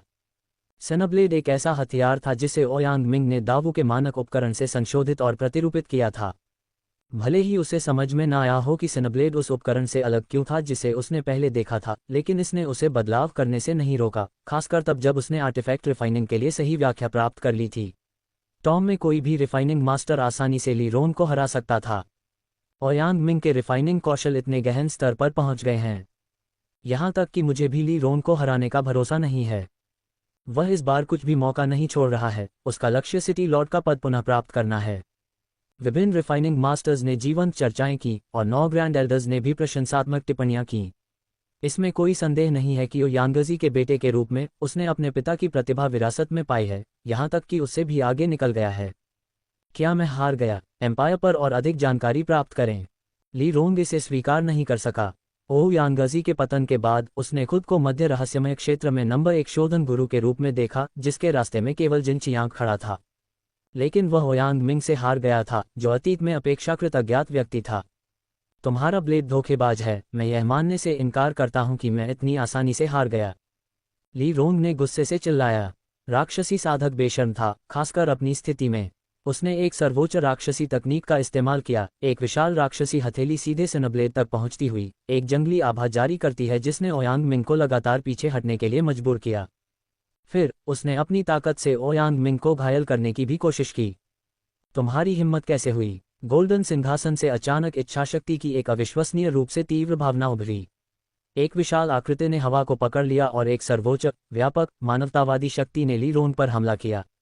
मध्य रहस्यमय क्षेत्र में आपको भयानक रूप में दर्शाया गया था। मैं देखना चाहता हूं कि क्या आप वास्तव में उतने ही शक्तिशाली हैं जितना वे कहते हैं।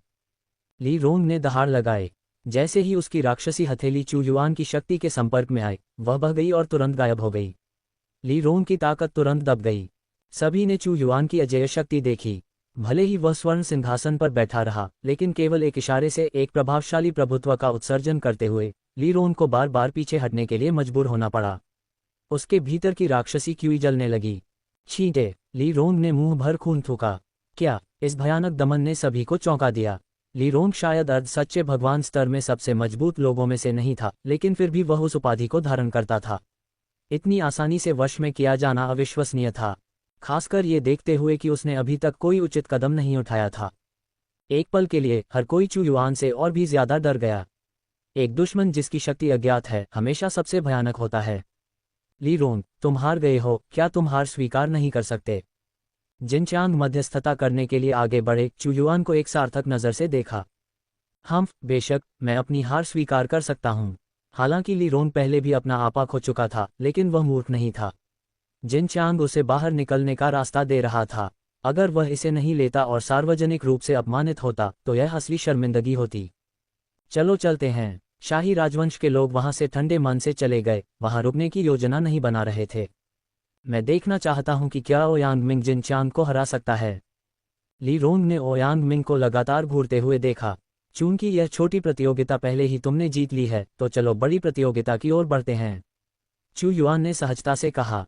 हाँ महाराज, मैं आपकी आज्ञा का पालन करूंगा। ओयांग मिंग स्वर्ण सिंहासन पर बैठे जिनचांग की ओर मुड़ा और अपनी चुनौती जारी की। नगर के स्वामी जिन, क्या तुम मुझसे मुकाबला करने की हिम्मत रखते हो? ओयांग मिंग के शरीर से एक अत्यंत तीव्र आभा निकली। मुझे क्यों नहीं करना चाहिए? जिनचांग को भी दबाव का एहसास हुआ। यह अतीत में ओयांगजी से निपटने से भी बदतर था। उसे आश्चर्य हुआ कि ओयांग मिंग को कौन से अवसर मिले थे, लेकिन इस चुनौती का सामना करते हुए वह पीछे नहीं हट सकता था। ऐसा करने का मतलब होगा स्वेच्छा से सिटी लॉर्ड का पद त्यागना। इस बार उसका लक्ष्य शाही राजवंश से दबाव को कम करने के लिए दावों का उपयोग करना था। भतीजे ओयांग, तुमने आज कड़ी मेहनत की है। मैं तुम्हारा फायदा नहीं उठाऊंगा। 3 दिन आराम करो, जिनचांग ने कहा। कोई ज़रूरत नहीं। मैंने सिनब्लेड को परिष्कृत करते समय अपने ध्यान का 10वां हिस्सा भी इस्तेमाल नहीं किया। 3 दिन बहुत लंबे हैं। मैं समय बर्बाद नहीं कर सकता। ओयांग मिंग युद्ध के लिए जोश से उबल रहा था। ये दावा करना कि उसने अपनी क्षमताओं का 10वां हिस्सा भी नहीं दिखाया है, ली रोन के लिए एक कठोर झटका था, जिससे उसे खून थूकने की इच्छा हो रही थी। अगर चू युआन उसे दबाने के लिए मौजूद नहीं होता, तो वह एक ही वार में ओयांग मिंग को मार डालना चाहता। ठीक है, प्रतियोगिता अब शुरू होगी और 5 दिनों तक चलेगी। जिनचांग ने सिर हिलाया। उसका मानना था कि ओयांग मिंग ने अपनी पूरी ताकत का इस्तेमाल नहीं किया था, लेकिन वह निश्चित रूप से यह नहीं मानता था कि उसने 10वें हिस्से से भी कम ताकत का इस्तेमाल किया था। वे दोनों एक दूसरे का सामना कर रहे थे, दोनों अपने अपने शोधन मंच पर खड़े थे। मुझे आश्चर्य है कि जिनचांग किस तरह के खजाने को परिष्कृत करेगा। 5 दिन बहुत समय नहीं है। वह स्पष्ट रूप से कुछ भी जटिल नहीं बना सकता है, लेकिन ये बहुत कमज़ोर भी नहीं हो सकता है। चाहे ओयांग मिंग कितना भी अभिमानी या वास्तव में आश्वस्त क्यों न हो, ली रोन को हराना उसकी क्षमताओं को दर्शाता है। जिनचांग को पूरी ताकत से जवाब देने की ज़रूरत है। चलो देखते हैं कि ओयांग मिंग हमें किस तरह का आश्चर्य देगा। ... 9 ग्रैंड एल्डर भी आगामी मैच का इंतजार कर रहे थे। एक बहती हुई धारा की तरह चिकनी, लगभग दूसरी प्रकृति की तरह, जिनचांग के हाथों में विभिन्न सामग्रियां दिखाई दीं।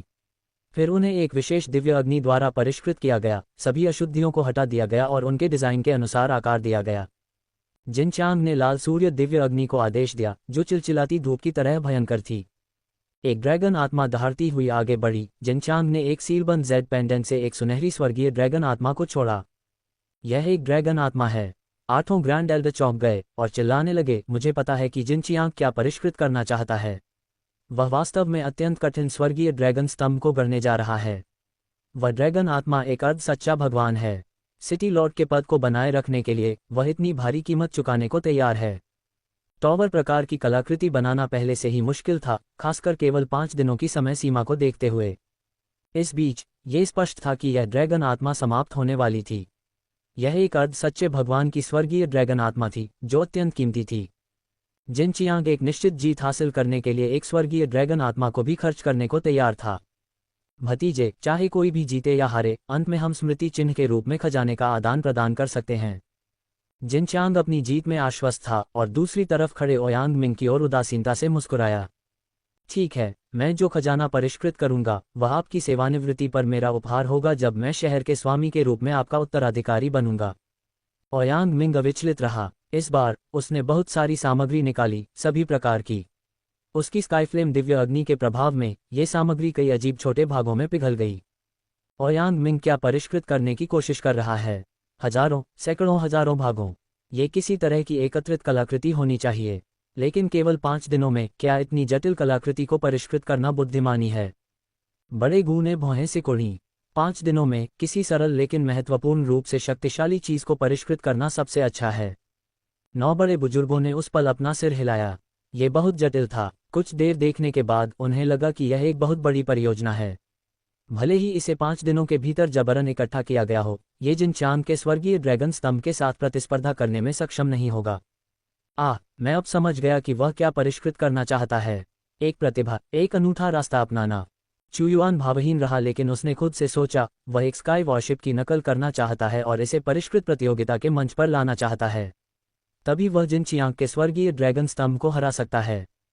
आर्टिफैक्ट रिफाइनिंग स्टेज पर 2 रिफाइनिंग मास्टर्स के कौशल त्रुटिहीन थे, यहां तक कि एक आम आदमी भी सेंट्रल जुवान क्षेत्र के शीर्ष पर खड़े होने के रूप में उनकी शक्ति की पहचान कर सकता था। जिनचियांग ने 100 साल से कोई कदम नहीं उठाया है, उनके रिफाइनिंग कौशल ओयांगजी से बहुत कम नहीं हैं। इसके अलावा उन्होंने अपना खुद का रास्ता तैयार किया है, गठन के माध्यम से आर्टिफैक्ट रिफाइनिंग में महारत हासिल की है। अगर वह सच्चा भगवान बन सकता है तो जुवानजुन शाही राजवंश भी उसे बेतहाशा मजबूर करने की हिम्मत नहीं करेगा। 9 बुजुर्गों की निगाहें स्थिर रहीं। NO12BJAN.COM। जिनचांग का शहर के भगवान के रूप में आरोहण वास्तव में ओयांगजी की अप्रत्याशित मृत्यु के बाद हुआ, लेकिन उनके पास खुद भी महत्वपूर्ण प्रतिभा थी। स्वर्गीय ड्रैगन टॉवर पहले से ही आकार ले रहा है, शायद लगभग 3 दिन लगे और 2 दिन शेष होने के साथ ये बस धीमी गति से गढ़ा जा रहा है। सभी ने स्वर्गीय ड्रैगन टॉवर पर नजर डाली। टॉवर अकेला 100 फीट ऊंचा था, एक डोमेन की शक्ति रखता था और एक स्वर्गीय ड्रैगन के साथ दहाड़ता था। भले ही इसे कुछ ही दिनों में परिष्कृत किया गया हो, लेकिन इसकी शक्ति निस्संदेह दुर्जेय थी। इसके बाद उन्होंने अपना ध्यान ओयांग मिंग पर केंद्रित किया। उसके सामने सैकड़ों हजारों घटक थे, जिनमें से कुछ का अविश्वसनीय रूप से अजीब रूप था। यहां तक कि 9 बुजुर्ग भी उन सभी को पहचानने में विफल रहे, अनिश्चित थे कि वे क्या हैं थे। ओयांग मिंग के कौशल कुछ अलग लगते हैं। भले ही वे पूरी तरह से समझ नहीं पाए, लेकिन उन्होंने देखा कि ओयांग मिंग के कौशल उनके द्वारा ज्ञात शोधन कौशल से काफी अलग थे। यहां तक कि ली रोंग, जो अभी भी नाराज था, ने ओयांग मिंग की तकनीकों को देखकर अपना रंग बदल लिया, धीरे धीरे गंभीर हो गया। ये व्यक्ति वास्तव में पहले बताए गए अनुसार था, उसने अपनी शक्ति का केवल एक हिस्सा उसके खिलाफ इस्तेमाल किया था। वह अपने आप ऐसे घटकों को इकट्ठा करने में सक्षम नहीं होगा। 5 दिन तेजी से बीत गए। स्वर्गीय ड्रैगन टॉवर, स्वर्गीय ड्रैगन दहाड़, धमाका, एक दृष्टि उभरी। ड्रैगन की छाया अंततः एक प्राचीन कांस्य टॉवर पर आराम करने से पहले आकाश में घूमती रही। जिनचियांग, इस समय वह स्वर्ण सिंहासन पर अकेला बैठा था, जिनचियांग की ओर थोड़ा सा इशारा कर रहा था। कुछ ही दिनों में राजा स्तर का दिव्य हथियार बनाने में सक्षम होना उसे प्रशंसा के योग्य प्रतिभा बनाता है। जबकि उसके पास स्वचालित रूप से उपकरण बनाने के लिए विभिन्न ब्लूप्रिंट थे, वे उपकरण बड़े पैमाने के सैनिकों के लिए अधिक उपयुक्त थे। एक बार जब उसे आर्टिफैक्ट रिफाइनिंग के शहर पर नियंत्रण मिल गया, तो वह रिफाइनिंग मास्टर्स से राजा स्तर के दिव्य उपकरण बनवा सकता था, जो दाव के सभी वर्चुअल गॉड पावर हाउस के लिए बहुत बढ़िया था, जिससे उनकी युद्ध शक्ति में भारी वृद्धि हुई। अब सबसे महत्वपूर्ण कड़ी ओयांग मिंग को देखना था।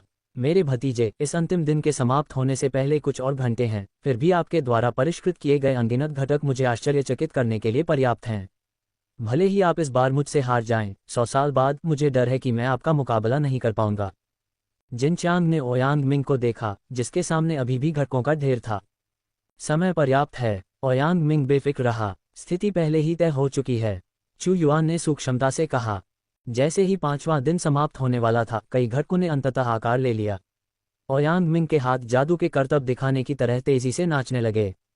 टुकड़े टुकड़े करके घटकों को उसके मन के खिंचाव के तहत तेजी से एक साथ जोड़ा गया।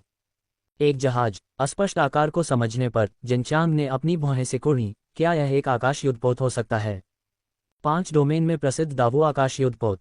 आकाश युद्धपोत पर एक नज़र डालने से ही आपको पता चल जाएगा कि दावो आ गया है। ये वह खजाना है जिसे मैंने इस प्रतियोगिता के लिए तैयार किया है, दावो आकाश युद्धपोत, या अधिक सटीक रूप से एक नकल। लेकिन यह आपको हराने के लिए पर्याप्त है, शहर के स्वामी जिन। एम्पायर पर और अधिक पढ़ें, ओयांग मिंग ने जोर से कहा। उसके सिर के ऊपर 200 फुट लंबा एक बड़ा जहाज लटका हुआ था। ये साफ और चमकदार था, दाव के स्काई वॉरशिप से कुछ अलग। इसमें हाईटेक फील की कमी थी, लेकिन आर्टिफैक्ट रिफाइनिंग का एक अनूठा सौंदर्य था। यह आर्टिफैक्ट रिफाइनिंग प्रतियोगिता के लिए तैयार किया गया उसका तुरुप का पत्ता था। आर्टिफैक्ट रिफाइनिंग के सच्चे रहस्यों तक पहुंच के बिना वह इसकी नकल नहीं कर पाता। हालांकि एक दिव्य रिफाइनिंग मास्टर के रूप में अपने अनुभव से स्काई वॉरशिप को अलग करना, इसे कई दर्जन या 100 गुना सरल बनाना और फिर इसे अनुकरण और शिल्प करने के लिए अपने रिफाइनिंग ज्ञान का उपयोग करके स्काई वॉरशिप के इस सरलीकृत संस्करण को संभव बनाया था। जीत का फैसला कौन करेगा? चू युआन ने अचानक पूछा। हम 9 बुजुर्ग अंतिम निर्णय लेंगे। एल्डर गो आगे बढ़े। तो चलिए तय करते हैं कि कौन पहले है और कौन दूसरे नंबर पर है, चू युआन ने कहा। जिन चियांग ने भी सिर हिलाया। 9 बुजुर्गों ने सामूहिक रूप से निर्णय लिया, निर्णय निष्पक्ष और निष्पक्ष होना चाहिए, एक पहलू जिसके बारे में वह पूरी तरह आश्वस्त थे। हालांकि स्वर्गीय ड्रैगन टॉवर को पूरा होने में 5 दिन लगे। इसमें एक आधा चरण वाला सच्चा भगवान स्वर्गीय ड्रैगन सोल है, जो टॉवर को ड्रैगन वर्चस्व डोमेन देता है, जो इसे राजा स्तरीय दिव्य कलाकृतियों में शीर्ष स्तरीय आइटम बनाता है। जहाज और टॉवर, इन कलाकृतियों को उनके विशाल आकार के कारण परिष्कृत करना सबसे कठिन है। 9 बुजुर्गों ने स्वर्गीय ड्रैगन टॉवर का निरीक्षण किया और इसे उच्च दर्जा दिया। जिन चियांग के साथ उनके कभी कभार विवादों के बावजूद वे अपने आकलन के साथ निष्पक्ष रहे। ये स्काई वॉरशिप। 9 बुजुर्गों ने फिर नकली स्काई वॉरशिप का निरीक्षण किया। पूरी तरह से दोषरहित, ये वास्तव में एक चमत्कार है कि इसमें कोई त्रुटि नहीं है, बिल्कुल कला के एक टुकड़े की तरह। विशेष रूप से पतवार में सैकड़ों हजारों घटक हैं। यदि कोई भी हिस्सा गलत होता तो पूरी परियोजना गलत होती। आकाशीय युद्धपोत का सभी कोनों से निरीक्षण करने पर 9 बुजुर्गों को कोई दोष नहीं मिला। वे निश्चित रूप से ऐसी उत्तम रचना प्राप्त नहीं कर सकते थे जब तक कि वे एक साथ काम न करें। हालांकि सिटी लॉर्ड जिन का स्वर्गीय ड्रैगन टॉवर स्वर्गीय ड्रैगन के डोमेन का प्रतीक है। आपके आकाशीय युद्धपोत ओयांग मिंग में ऐसा क्या खास है? इसके आश्चर्य के बावजूद मुझे डर है कि यह स्वर्गीय ड्रैगन टॉवर से शायद ही तुलनीय हो। एल्डर गू ने ओयांग मिंग से निष्पक्ष और न्यायपूर्ण लहजे में पूछा। बेशक है। क्या आपने स्काई वॉरशिप में व्याप्त स्थानिक विशेषताओं पर ध्यान नहीं दिया? ओयांग मिंग के मुंह के कोने पर एक मुस्कुराहट दिखाई दी जब उन्होंने आग्रह किया। शून्य शटल। अचानक स्काई वॉरशिप रहस्यमय तरीके से 9 बुजुर्गों के सामने से गायब हो गई, शून्य की गहराई में चली गई, केवल उनके सामने फिर से प्रकट होने के लिए। ये शून्य की गहराई में प्रवेश कर गया है। एक बुजुर्ग ने आश्चर्य से कहा, आपने इसे स्थानिक विशेषताओं से संपन्न किया है।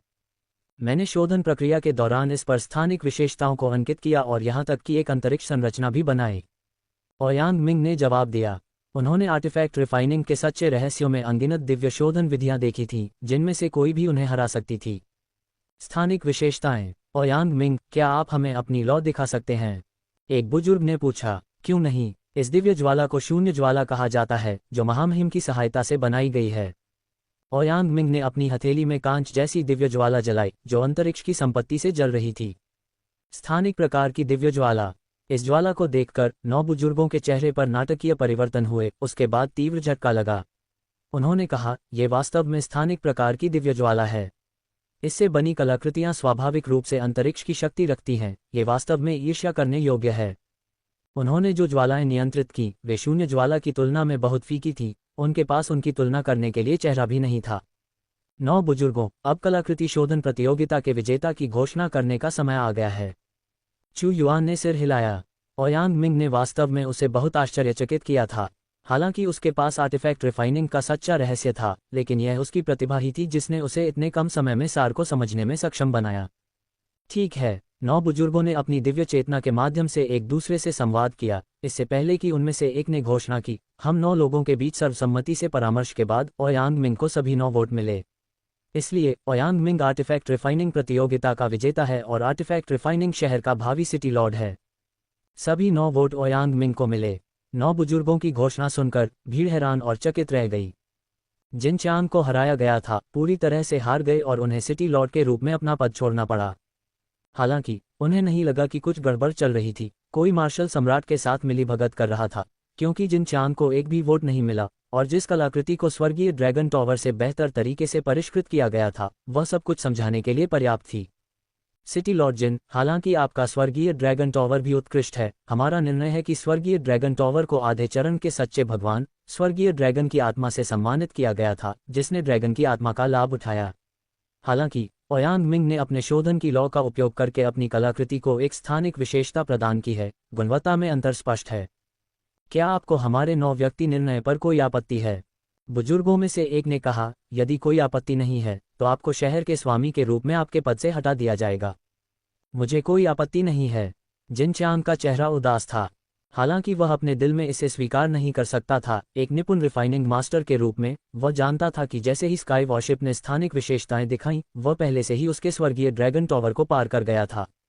उसने जो उपकरण परिष्कृत किया वह दूसरे पक्ष के उपकरण से कमतर था, ये तथ्य था और बहस करने का कोई मतलब नहीं था।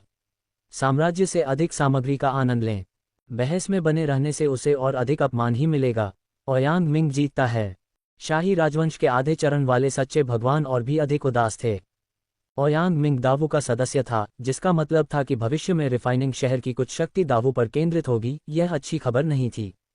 ओयांग मिंग, हालांकि तुम्हारे पिता ओयांगजी हैं, लेकिन तुम्हारी शोधन तकनीकें उनकी तुलना में काफ़ी असामान्य लगती हैं। मुझे जो बात हैरान करती है वह यह है कि सिर्फ 100 साल में ही तुम एक अलग व्यक्ति बन गए हो। 9 बुजुर्ग सभी हैरान थे। तुम गलत हो। मेरे शोधन कौशल में 100 साल में सुधार नहीं हुआ, बल्कि दावू में शामिल होने के बाद से 1.5 साल में सुधार हुआ है। ओयांग मिंग ने कहा, क्या ये कैसे संभव है कि आप सिर्फ 1 साल में ही एक बिल्कुल अलग व्यक्ति बन गए हैं? 9 बुजुर्गों ने अविश्वसनीय रूप से कहा, हाँ, आप 9 बुजुर्गों को बहुत ज्यादा हैरान होने की जरूरत नहीं है। महामहिम की शक्ति आपकी कल्पना से परे है। बोलते हुए वह चू युआन की ओर मुड़ा। उससे संकेत पाकर उसने 9 पतली पुस्तिकाएं निकाली और कहा, इसे पढ़ने के बाद आप समझ जाएंगे। यह क्या है? 9 बुजुर्गों ने पुस्तिकाएं खोलीं, मानो एक नई दुनिया खोल रहे हों। वे राहत की सांस लेने से पहले बहुत देर तक वहीं जमे रहे। यहाँ दर्ज की गई अंतर्दृष्टि सभी दिव्य स्तर के रिफाइनिंग मास्टर्स की हैं। ये अंतर्दृष्टियां एक व्यक्ति की नहीं थीं, बल्कि कई अलग अलग दिव्य स्तर के रिफाइनिंग मास्टर्स की थीं, जिनमें से कोई भी उन्हें मात देने के लिए पर्याप्त था। आखिरकार उन्हें ओयांग मिंग के तेजी से सुधार का कारण समझ में आ गया। वास्तव में ये केवल एक छोटा सा हिस्सा है, ओयांग मिंग ने कहा। जब तक आप महामहिम की आज्ञाओं का पालन करते हैं और योगदान देते हैं, तब तक दिव्य स्तर के गुरुओं से और भी अधिक अंतर्दृष्टि प्राप्त होगी। उसने अभी तक केवल कुछ पृष्ठ ही कॉपी किए थे। ओयांग मिंग को सिटी लॉर्ड बनाना केवल पहला कदम था।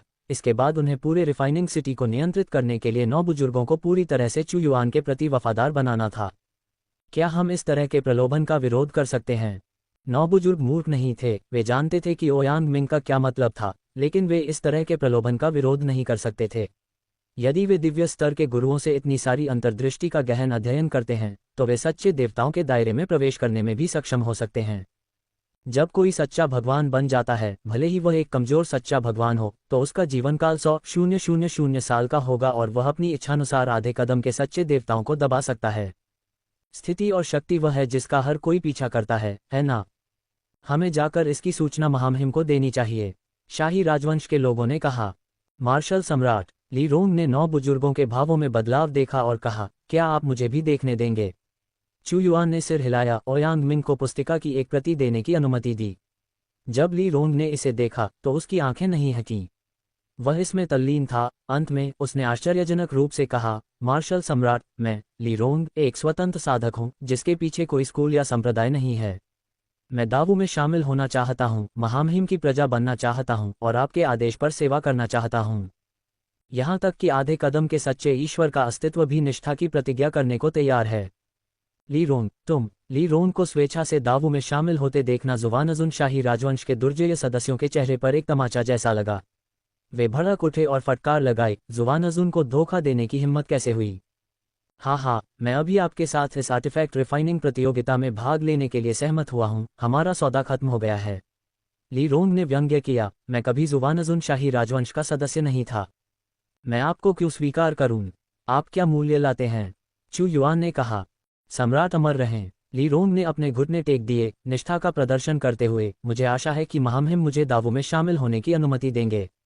मैं आपकी महिमा के लिए दिव्य कलाकृतियों को परिष्कृत करने की शपथ लेने को तैयार हूँ। यदि आप कलाकृति शोधन की सच्ची समझ प्राप्त करना चाहते हैं, तो अपनी आत्मा की उत्पत्ति को समर्पित कर दें। मैं शपथ पर भरोसा नहीं करता।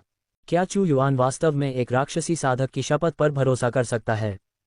उसके हाथ में एक भयावह ज्वाला चमक रही थी। नेदरवर्ल्ड सोल लैंप में आत्माओं को कैद करने की शक्ति थी। आत्मा की उत्पत्ति। ली रोंग ने संघर्ष करते हुए कहा, जब तक आपकी महिमा मुझे ओयांग मिंग के समान ही कलाकृति शोधन ज्ञान प्रदान करती है, मैं अपनी आत्मा की उत्पत्ति को समर्पित करने को तैयार हूँ। मैं आपकी महिमा से वादा मांगता हूँ। आपको क्या लगता है कि आप मुझसे वादा मांगने की स्थिति में हैं? आप मुझसे भीख मांग रहे हैं, इसके विपरीत नहीं। चू युआन नेदरवर्ल्ड सोल लैंप को दूर रखने वाला था। मैं आत्मसमर्पण करता हूँ। मैं आत्मसमर्पण करने के लिए सहमत हूँ। ली रोंग ने अपने दांत दिखाए और चू युआन के हाथों में आत्मा की उत्पत्ति की एक गेंद थमा दी। वह असहाय था। उसका आर्टिफैक्ट रिफाइनिंग का मार्ग एक अड़चन में पहुंच गया था, आगे बढ़ने में असमर्थ, हमेशा के लिए अर्ध देवताओं के दायरे में फंस गया जब तक कि उसकी जीवन शक्ति समाप्त नहीं हो गई। लेकिन अभी अभी उसने जो छोटी पुस्तिका देखी, उससे उसे सफलता की उम्मीद जगी कि वह एक सच्चे भगवान स्तर का पावरहाउस बन सकता है। एक सच्चा भगवान बनने के लिए वह सब कुछ चुकाने को तैयार था। अब से तुम दावू के आदमी हो। ओयांग मिंग का अनुसरण करो, तुम्हें आर्टिफैक्ट रिफाइनिंग के सच्चे सार की अधिक समझ मिलेगी। NOWELL-BE-IN.C चू युआन ने नेदरवर्ल्ड सोल लैंप को हटा दिया। इस तरह के राक्षसी साधक पर तभी भरोसा किया जा सकता था जब उसे मजबूती से नियंत्रित किया जाता। दावू ने एक अर्ध देवता को अपने कारण की ओर आकर्षित किया है। बहुत से लोगों ने ये दृश्य देखा और जाना कि दावू की ताकत फिर से बढ़ गई है, जो जुवानजुन शाही राजवंश के लिए अच्छी खबर नहीं है। ली रोंग, तुमने अच्छा किया। मुझे उम्मीद है कि तुम्हें जुवानजुन शाही राजवंश छोड़ने का पछतावा नहीं होगा। जुवानजुन शाही राजवंश के देवता के चेहरे पर भयानक भाव थे और वे गुस्से में चले गए। चूंकि यह प्रतियोगिता पूरी हो चुकी है, इसलिए कल हम नगर के स्वामी का उत्तराधिकार समारोह मनाएंगे। चू युआन ने प्रस्ताव रखा। आदरणीय दावू सम्राट, इसमें कोई समस्या नहीं है। ओयांग मिंग के आर्टिफैक्ट रिफाइनिंग कौशल ने हमें जीत लिया है। उसका नगर का स्वामी बनना सही और उचित है। 9 बुजुर्गों ने जल्दी से जवाब दिया। लंबे समय तक देवता के दायरे में फंसे रहने के कारण वे उत्सुकता से आर्टिफैक्ट रिफाइनिंग के सच्चे सार को और अधिक समझना चाहते थे, और इस तरह उन्होंने चू युआन के सामने समर्पण कर दिया। वे किसी के द्वारा नियंत्रित नहीं होना चाहते थे, लेकिन वे कटु थे, क्योंकि विरोधी की आर्टिफैक्ट रिफाइनिंग की सच्ची समझ एक जीवन रक्षक अमृत की तरह थी, जो प्रोविडेंस में असीम रूप से विशाल थी, जो उन्हें दृढ़ता से नियंत्रित कर रही थी। जिन चियांग, कल त्यागपत्र देने के लिए तैयार हो जाओ, मैं यहाँ तुम्हारा इंतजार करूंगा। चू युआन ने जिन चियांग की ओर रुख किया। मैं करूंगा सम्राट, चिंता मत करो। जिन चियांग बोलते समय लगभग अपने दांत पीस रहे थे। इस सम्राट ने न केवल ओयांग मिंग को हराया, बल्कि उसने जो छोटी पुस्तिका उजागर की, उसने 9 बुजुर्गों को भी अपनी ओर आकर्षित किया। उसकी ताकतें कम होती जा रही थीं। वह अपने दिल में कैसे हार मान सकता था। आर्टिफैक्ट रिफाइनिंग प्रतियोगिता खत्म होने के बाद सभी तितर बितर हो गए। हालांकि आज की चौंकाने वाली घटनाएं अभी खत्म नहीं हुई थीं। हर कोई जानता था कि नया सिटी लॉर्ड दावू से था, और 9 बुजुर्गों ने अपनी वफादारी व्यक्त की थी। दावू ने लगभग किसी की नज़र में न आते हुए आर्टिफैक्ट रिफाइनिंग के शहर पर कब्जा कर लिया था, ऐसा कुछ जो जुवानजुन शाही राजवंश भी करने में विफल रहा था। जिन चियांग के जाने के बाद वह सिटी लॉर्ड की हवेली के एक गुप्त कक्ष में गया। उसके सामने 2 और लोग दिखाई दिए जो किसी बात पर चर्चा कर रहे थे। ये गुप्त कक्ष एक संरचना के साथ गहरे भूमिगत में बनाया गया है, जो संवेदी धारणाओं को अलग और पृथक करता है। यहाँ तक कि सच्चे देवताओं को भी इसमें सेंध लगाने के लिए बहुत प्रयास करना होगा। इस समय इस गुप्त कक्ष के भीतर 3 आकृतियां हैं। उनमें से एक जिन चियांग है, अन्य 2 में उदास आभा है। एक पुरुष और एक महिला हैं। 2 बुजुर्ग हैं जो सोने और चांदी के कपड़े पहने हुए हैं। पुरुष और महिला के चेहरे प्राचीन हैं, दोनों में गहरी जुर्वियां हैं, लेकिन उनकी शक्ति भयानक है। वे आधे कदम के सच्चे देवता हैं, ली रोंग से भी अधिक दुर्जेय। बुजुर्गों, सोना और चांदी 1000 दिनों के लिए सैनिकों की मेजबानी करना युद्ध के 1 दिन के लिए है। मैंने आपकी बहुत ताकत का इस्तेमाल किया है, अब आप दोनों के लिए मेरी सेवा करने का समय है। जिन चियांग इन 2 बुजुर्गों को देखता है। 5 रहस्यमय डोमेन के बीच प्रसिद्ध विशेषज्ञ सोना और चांदी दाव भागीदार हैं। उन्होंने एक बार एक सच्चे भगवान का सामना करने के लिए टीम बनाई थी। हालांकि यह केवल कुछ चालों के लिए था, लेकिन यह तथ्य कि वे एक सच्चे भगवान के खिलाफ बच गए, उनकी जबरदस्त ताकत को दर्शाता है। ये गोल्ड और सिल्वर एल्डर 100 साल पहले गायब हो गए थे, अब अप्रत्याशित रूप से आर्टिफैक्ट रिफाइनिंग सिटी में दिखाई दे रहे हैं। गोल्ड और सिल्वर एल्डर के बीच एल्डर गोल्ड ने भौहें सिकोड़ी। जिन चियांग, आप चाहते हैं कि सिल्वर एल्डर और मैं मार्शल सम्राट के खिलाफ आपकी मदद करें, लेकिन मैंने सुना है कि इस मार्शल सम्राट से निपटना आसान नहीं है। उसकी ताकत रहस्यमय रूप से भयानक है। ग्रैंड कंपैरिजन के दौरान ली रोंग भी उसकी आभा से अभिभूत था। एल्डर सिल्वर ने कहा, मुझे लगता है कि हमें योजना बनाने के लिए अपना समय लेने की आवश्यकता है। क्या तुम दोनों डरे हुए हो? जिन चियांग ने असंतुष्ट होकर कहा, मत भूलो, अगर मैंने तुम्हें अंदर नहीं लिया होता तो शाही राजवंश के सच्चे भगवान ने तुम्हें 100 साल पहले ही मार दिया होता। मैंने तुम दोनों को बचाया, तुम्हें संसाधन प्रदान किए। तुम्हारे शरीर पर दिव्य कलाकृतियों को देखो, उनमें से कितनी मेरे द्वारा तैयार नहीं की गई थीं। हम स्वाभाविक रूप से आपके द्वारा हमें दी गई जीवन रक्षक कृपा को नहीं भूले हैं। मेरा मुद्दा दीर्घकालिक योजना के बारे में था, एल्डर गोल्ड ने कहा। उन्होंने वास्तव में अतीत में शाही राजवंश के एक सच्चे देवता को अपमानित किया था और उनका शिकार किया गया था। वे वास्तव में जिन चांग द्वारा बचाए गए थे। समय मेरे पक्ष में नहीं है, कल मैं शहर के स्वामी का पद सौंप दूंगा, लंबी चर्चाओं के लिए समय नहीं है। यह आखिरी और सबसे अच्छा अवसर है। जिन चांग ने ठंडे स्वर में कहा, हन्फ, मेरा पद संभालना इतना आसान नहीं है। मेरे आर्टिफैक्ट रिफाइनिंग सिटी में भी सच्चे देवताओं को सावधानी से चलने की जरूरत है। कल मैं अचानक गठन को सक्रिय करूंगा और मार्शल सम्राट को फंसाऊंगा और फिर ओयांग मिंग को मार डालूंगा, आर्टिफैक्ट रिफाइनिंग की समझ को जब्त करूंगा। फिर तुम दोनों मेरी सहायता करोगे। अब हमारे पास कोई और विकल्प नहीं है। सोने और चांदी के बुजुर्गों को एक कदम उठाना चाहिए। अगर वे ऐसा नहीं करते हैं तो आर्टिफैक्ट रिफाइनिंग सिटी में जिनचांग द्वारा उनका दमन किया जाएगा। आखिरकार मैं 100 साल से सिटी लौट रहा हूँ। यहाँ घास और पेड़ की हर पत्ती पर मेरा पदचिह्न है, जिनचांग ने ठंडे स्वर में कहा। सब कुछ कल पर निर्भर करता है। मेरी राय में कल तक इंतजार करने की कोई ज़रूरत नहीं है। हम इसे अभी खत्म कर सकते हैं। शून्य ने एक और भंवर छोड़ी जो इस भूमिगत गुप्त कक्ष को घेरे हुए प्रतीत होती है। जिनचांग की पुतलियां सिकुड़ गईं, उनके चेहरे पर अविश्वास साफ झलक रहा था क्योंकि उन्होंने मार्शल सम्राट को सीधे अपने गुप्त कक्ष में आते देखा। उन्होंने जो गठन किया था वह पूरी तरह से अप्रभावी था। साम्राज्य पर विशेष कहानियों का अनुभव करें। मार्शल सम्राट, यह आप हैं। आप यहाँ कैसे पहुँचे? जिनचांग ने चौंककर और गुस्से से भरी आवाज निकाली। गुप्त कक्ष काफी अच्छी तरह से बनाया गया है। मुझे बहुत पहले ही पता चल गया था कि आप आसानी से सिटी लॉर्ड का पद नहीं सौंपेंगे। चुयुआन अपने हाथों को अपनी पीठ के पीछे करके खड़ा है। उसका आभामंडल प्रभावशाली और दबंग है। गुप्त कक्ष अच्छा है, लेकिन चूंकि वह अंतरिक्ष और निगलने की शक्ति में माहिर है, इसलिए वह सीधे गठन को तोड़ सकता है और चुपचाप यहाँ उतर सकता है। तुम बहुत साहसी हो। भले ही यह अविश्वसनीय है। जिनचांग हार मानने से इनकार करता है। इसके बजाय वह चुयुआन को ठंडे अंदाज में देखता है। चूंकि तुम जाल में फंस गए हो, इसलिए मैं तुम्हारे साथ विनम्र नहीं रहूंगा। सोना, चांदी, चलो हाथ मिलाते हैं। देखते हैं कि क्या यह मार्शल सम्राट वास्तव में उतना ही असाधारण है जितना किंवदंती बताती है। वह आखिरी मौका पकड़ना चाहता है। उसका उद्देश्य मार्शल सम्राट को मारना नहीं है, बल्कि उसे यहाँ फंसाना है। ठीक है। सोने और चांदी के बुजुर्ग सहमत हो गए और चुयुआन की ओर बढ़ने के लिए सेना में शामिल हो गए। लेकिन जब तीनों हमला करने वाले होते हैं तो चुयुआन के बगल में अचानक एक खूनी आकृति दिखाई देती है। वह बस अपना हाथ उठाता है, एक घनी खूनी रोशनी फैल जाती है। सोने और चांदी के बुजुर्ग एक साथ गुर्राते हैं। दोनों जल्दी से पीछे हट जाते हैं। यह क्या है? जिनचियांग इस रक्त आकृति को देखता है जो एक वास्तविक व्यक्ति के समान है और चौंक कर चिल्लाता है, यह कोई व्यक्ति नहीं है बल्कि एक मांस की कठपुतली है और इसमें एक सच्चे भगवान की शक्ति भी है। जैसा कि जिनचियांग से उम्मीद की जाती थी, जो कलाकृतियों को बनाने में एक महान विशेषज्ञ है। आम लोग रक्त आकृति ब्लड 11 को एक वास्तविक व्यक्ति के रूप में देखते हैं, लेकिन उसने उसे एक नज़र में ही पहचान लिया। एक सच्चा भगवान कठपुतली। गोल्ड और सिल्वर के बुजुर्गों के चेहरे तुरंत पीले पड़ गए। मार्शल सम्राट ने अभी तक कोई कदम नहीं उठाया है, लेकिन एक सच्चे भगवान कठपुतली की उपस्थिति उन सभी को दबाने के लिए पर्याप्त थी। क्या आप अभी भी विरोध करना चाहते हैं? चुयुआन की आवाज़ जोरदार नहीं है, लेकिन इसमें एक बेजोड़ शाही गरिमा है। वह वहाँ एक दिव्य आत्मा की तरह चमकता हुआ खड़ा है। उसकी असीम स्वर्गीय शक्ति तीनों के लिए सांस लेना मुश्किल बना रही है। मानव पद का सर्वोच्च इतना भयानक है। गोल्ड और सिल्वर के बुजुर्ग एक दूसरे को देखते हैं और फिर जिनचियांग को देखते हैं। नहीं, भले ही आपके पास एक सच्चा भगवान कठपुतली हो, अगर आप मुझे केवल इसके साथ आपकी सेवा करने के लिए कहना चाहते हैं तो यह असंभव है। जिनचियांग इस भारी दबाव में दहाड़ते हैं। मेरे पास अभी भी मेरा आखिरी कार्ड है। उनके हाथ में एक काला टोकन दिखाई देता है। यह आर्टिफैक्ट रिफाइनिंग सिटी के गठन को नियंत्रित करने वाला है। हालांकि जैसे ही उन्होंने टोकन को पकड़ा, वहां कोई प्रतिक्रिया या गतिविधि नहीं थी। गठन सक्रिय नहीं था। अतीत में ओयांगजी ने 10 टोकन बनाए थे।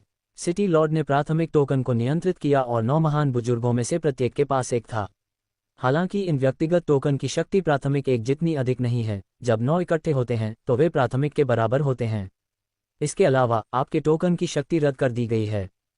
चुयुआन ने यहाँ सब कुछ नियंत्रण में रखा है। यह ओयांग मिंग द्वारा किया गया था। जिनचांग ने तुरंत सब कुछ समझ लिया। मैं तुम्हें भी नहीं मारूंगा।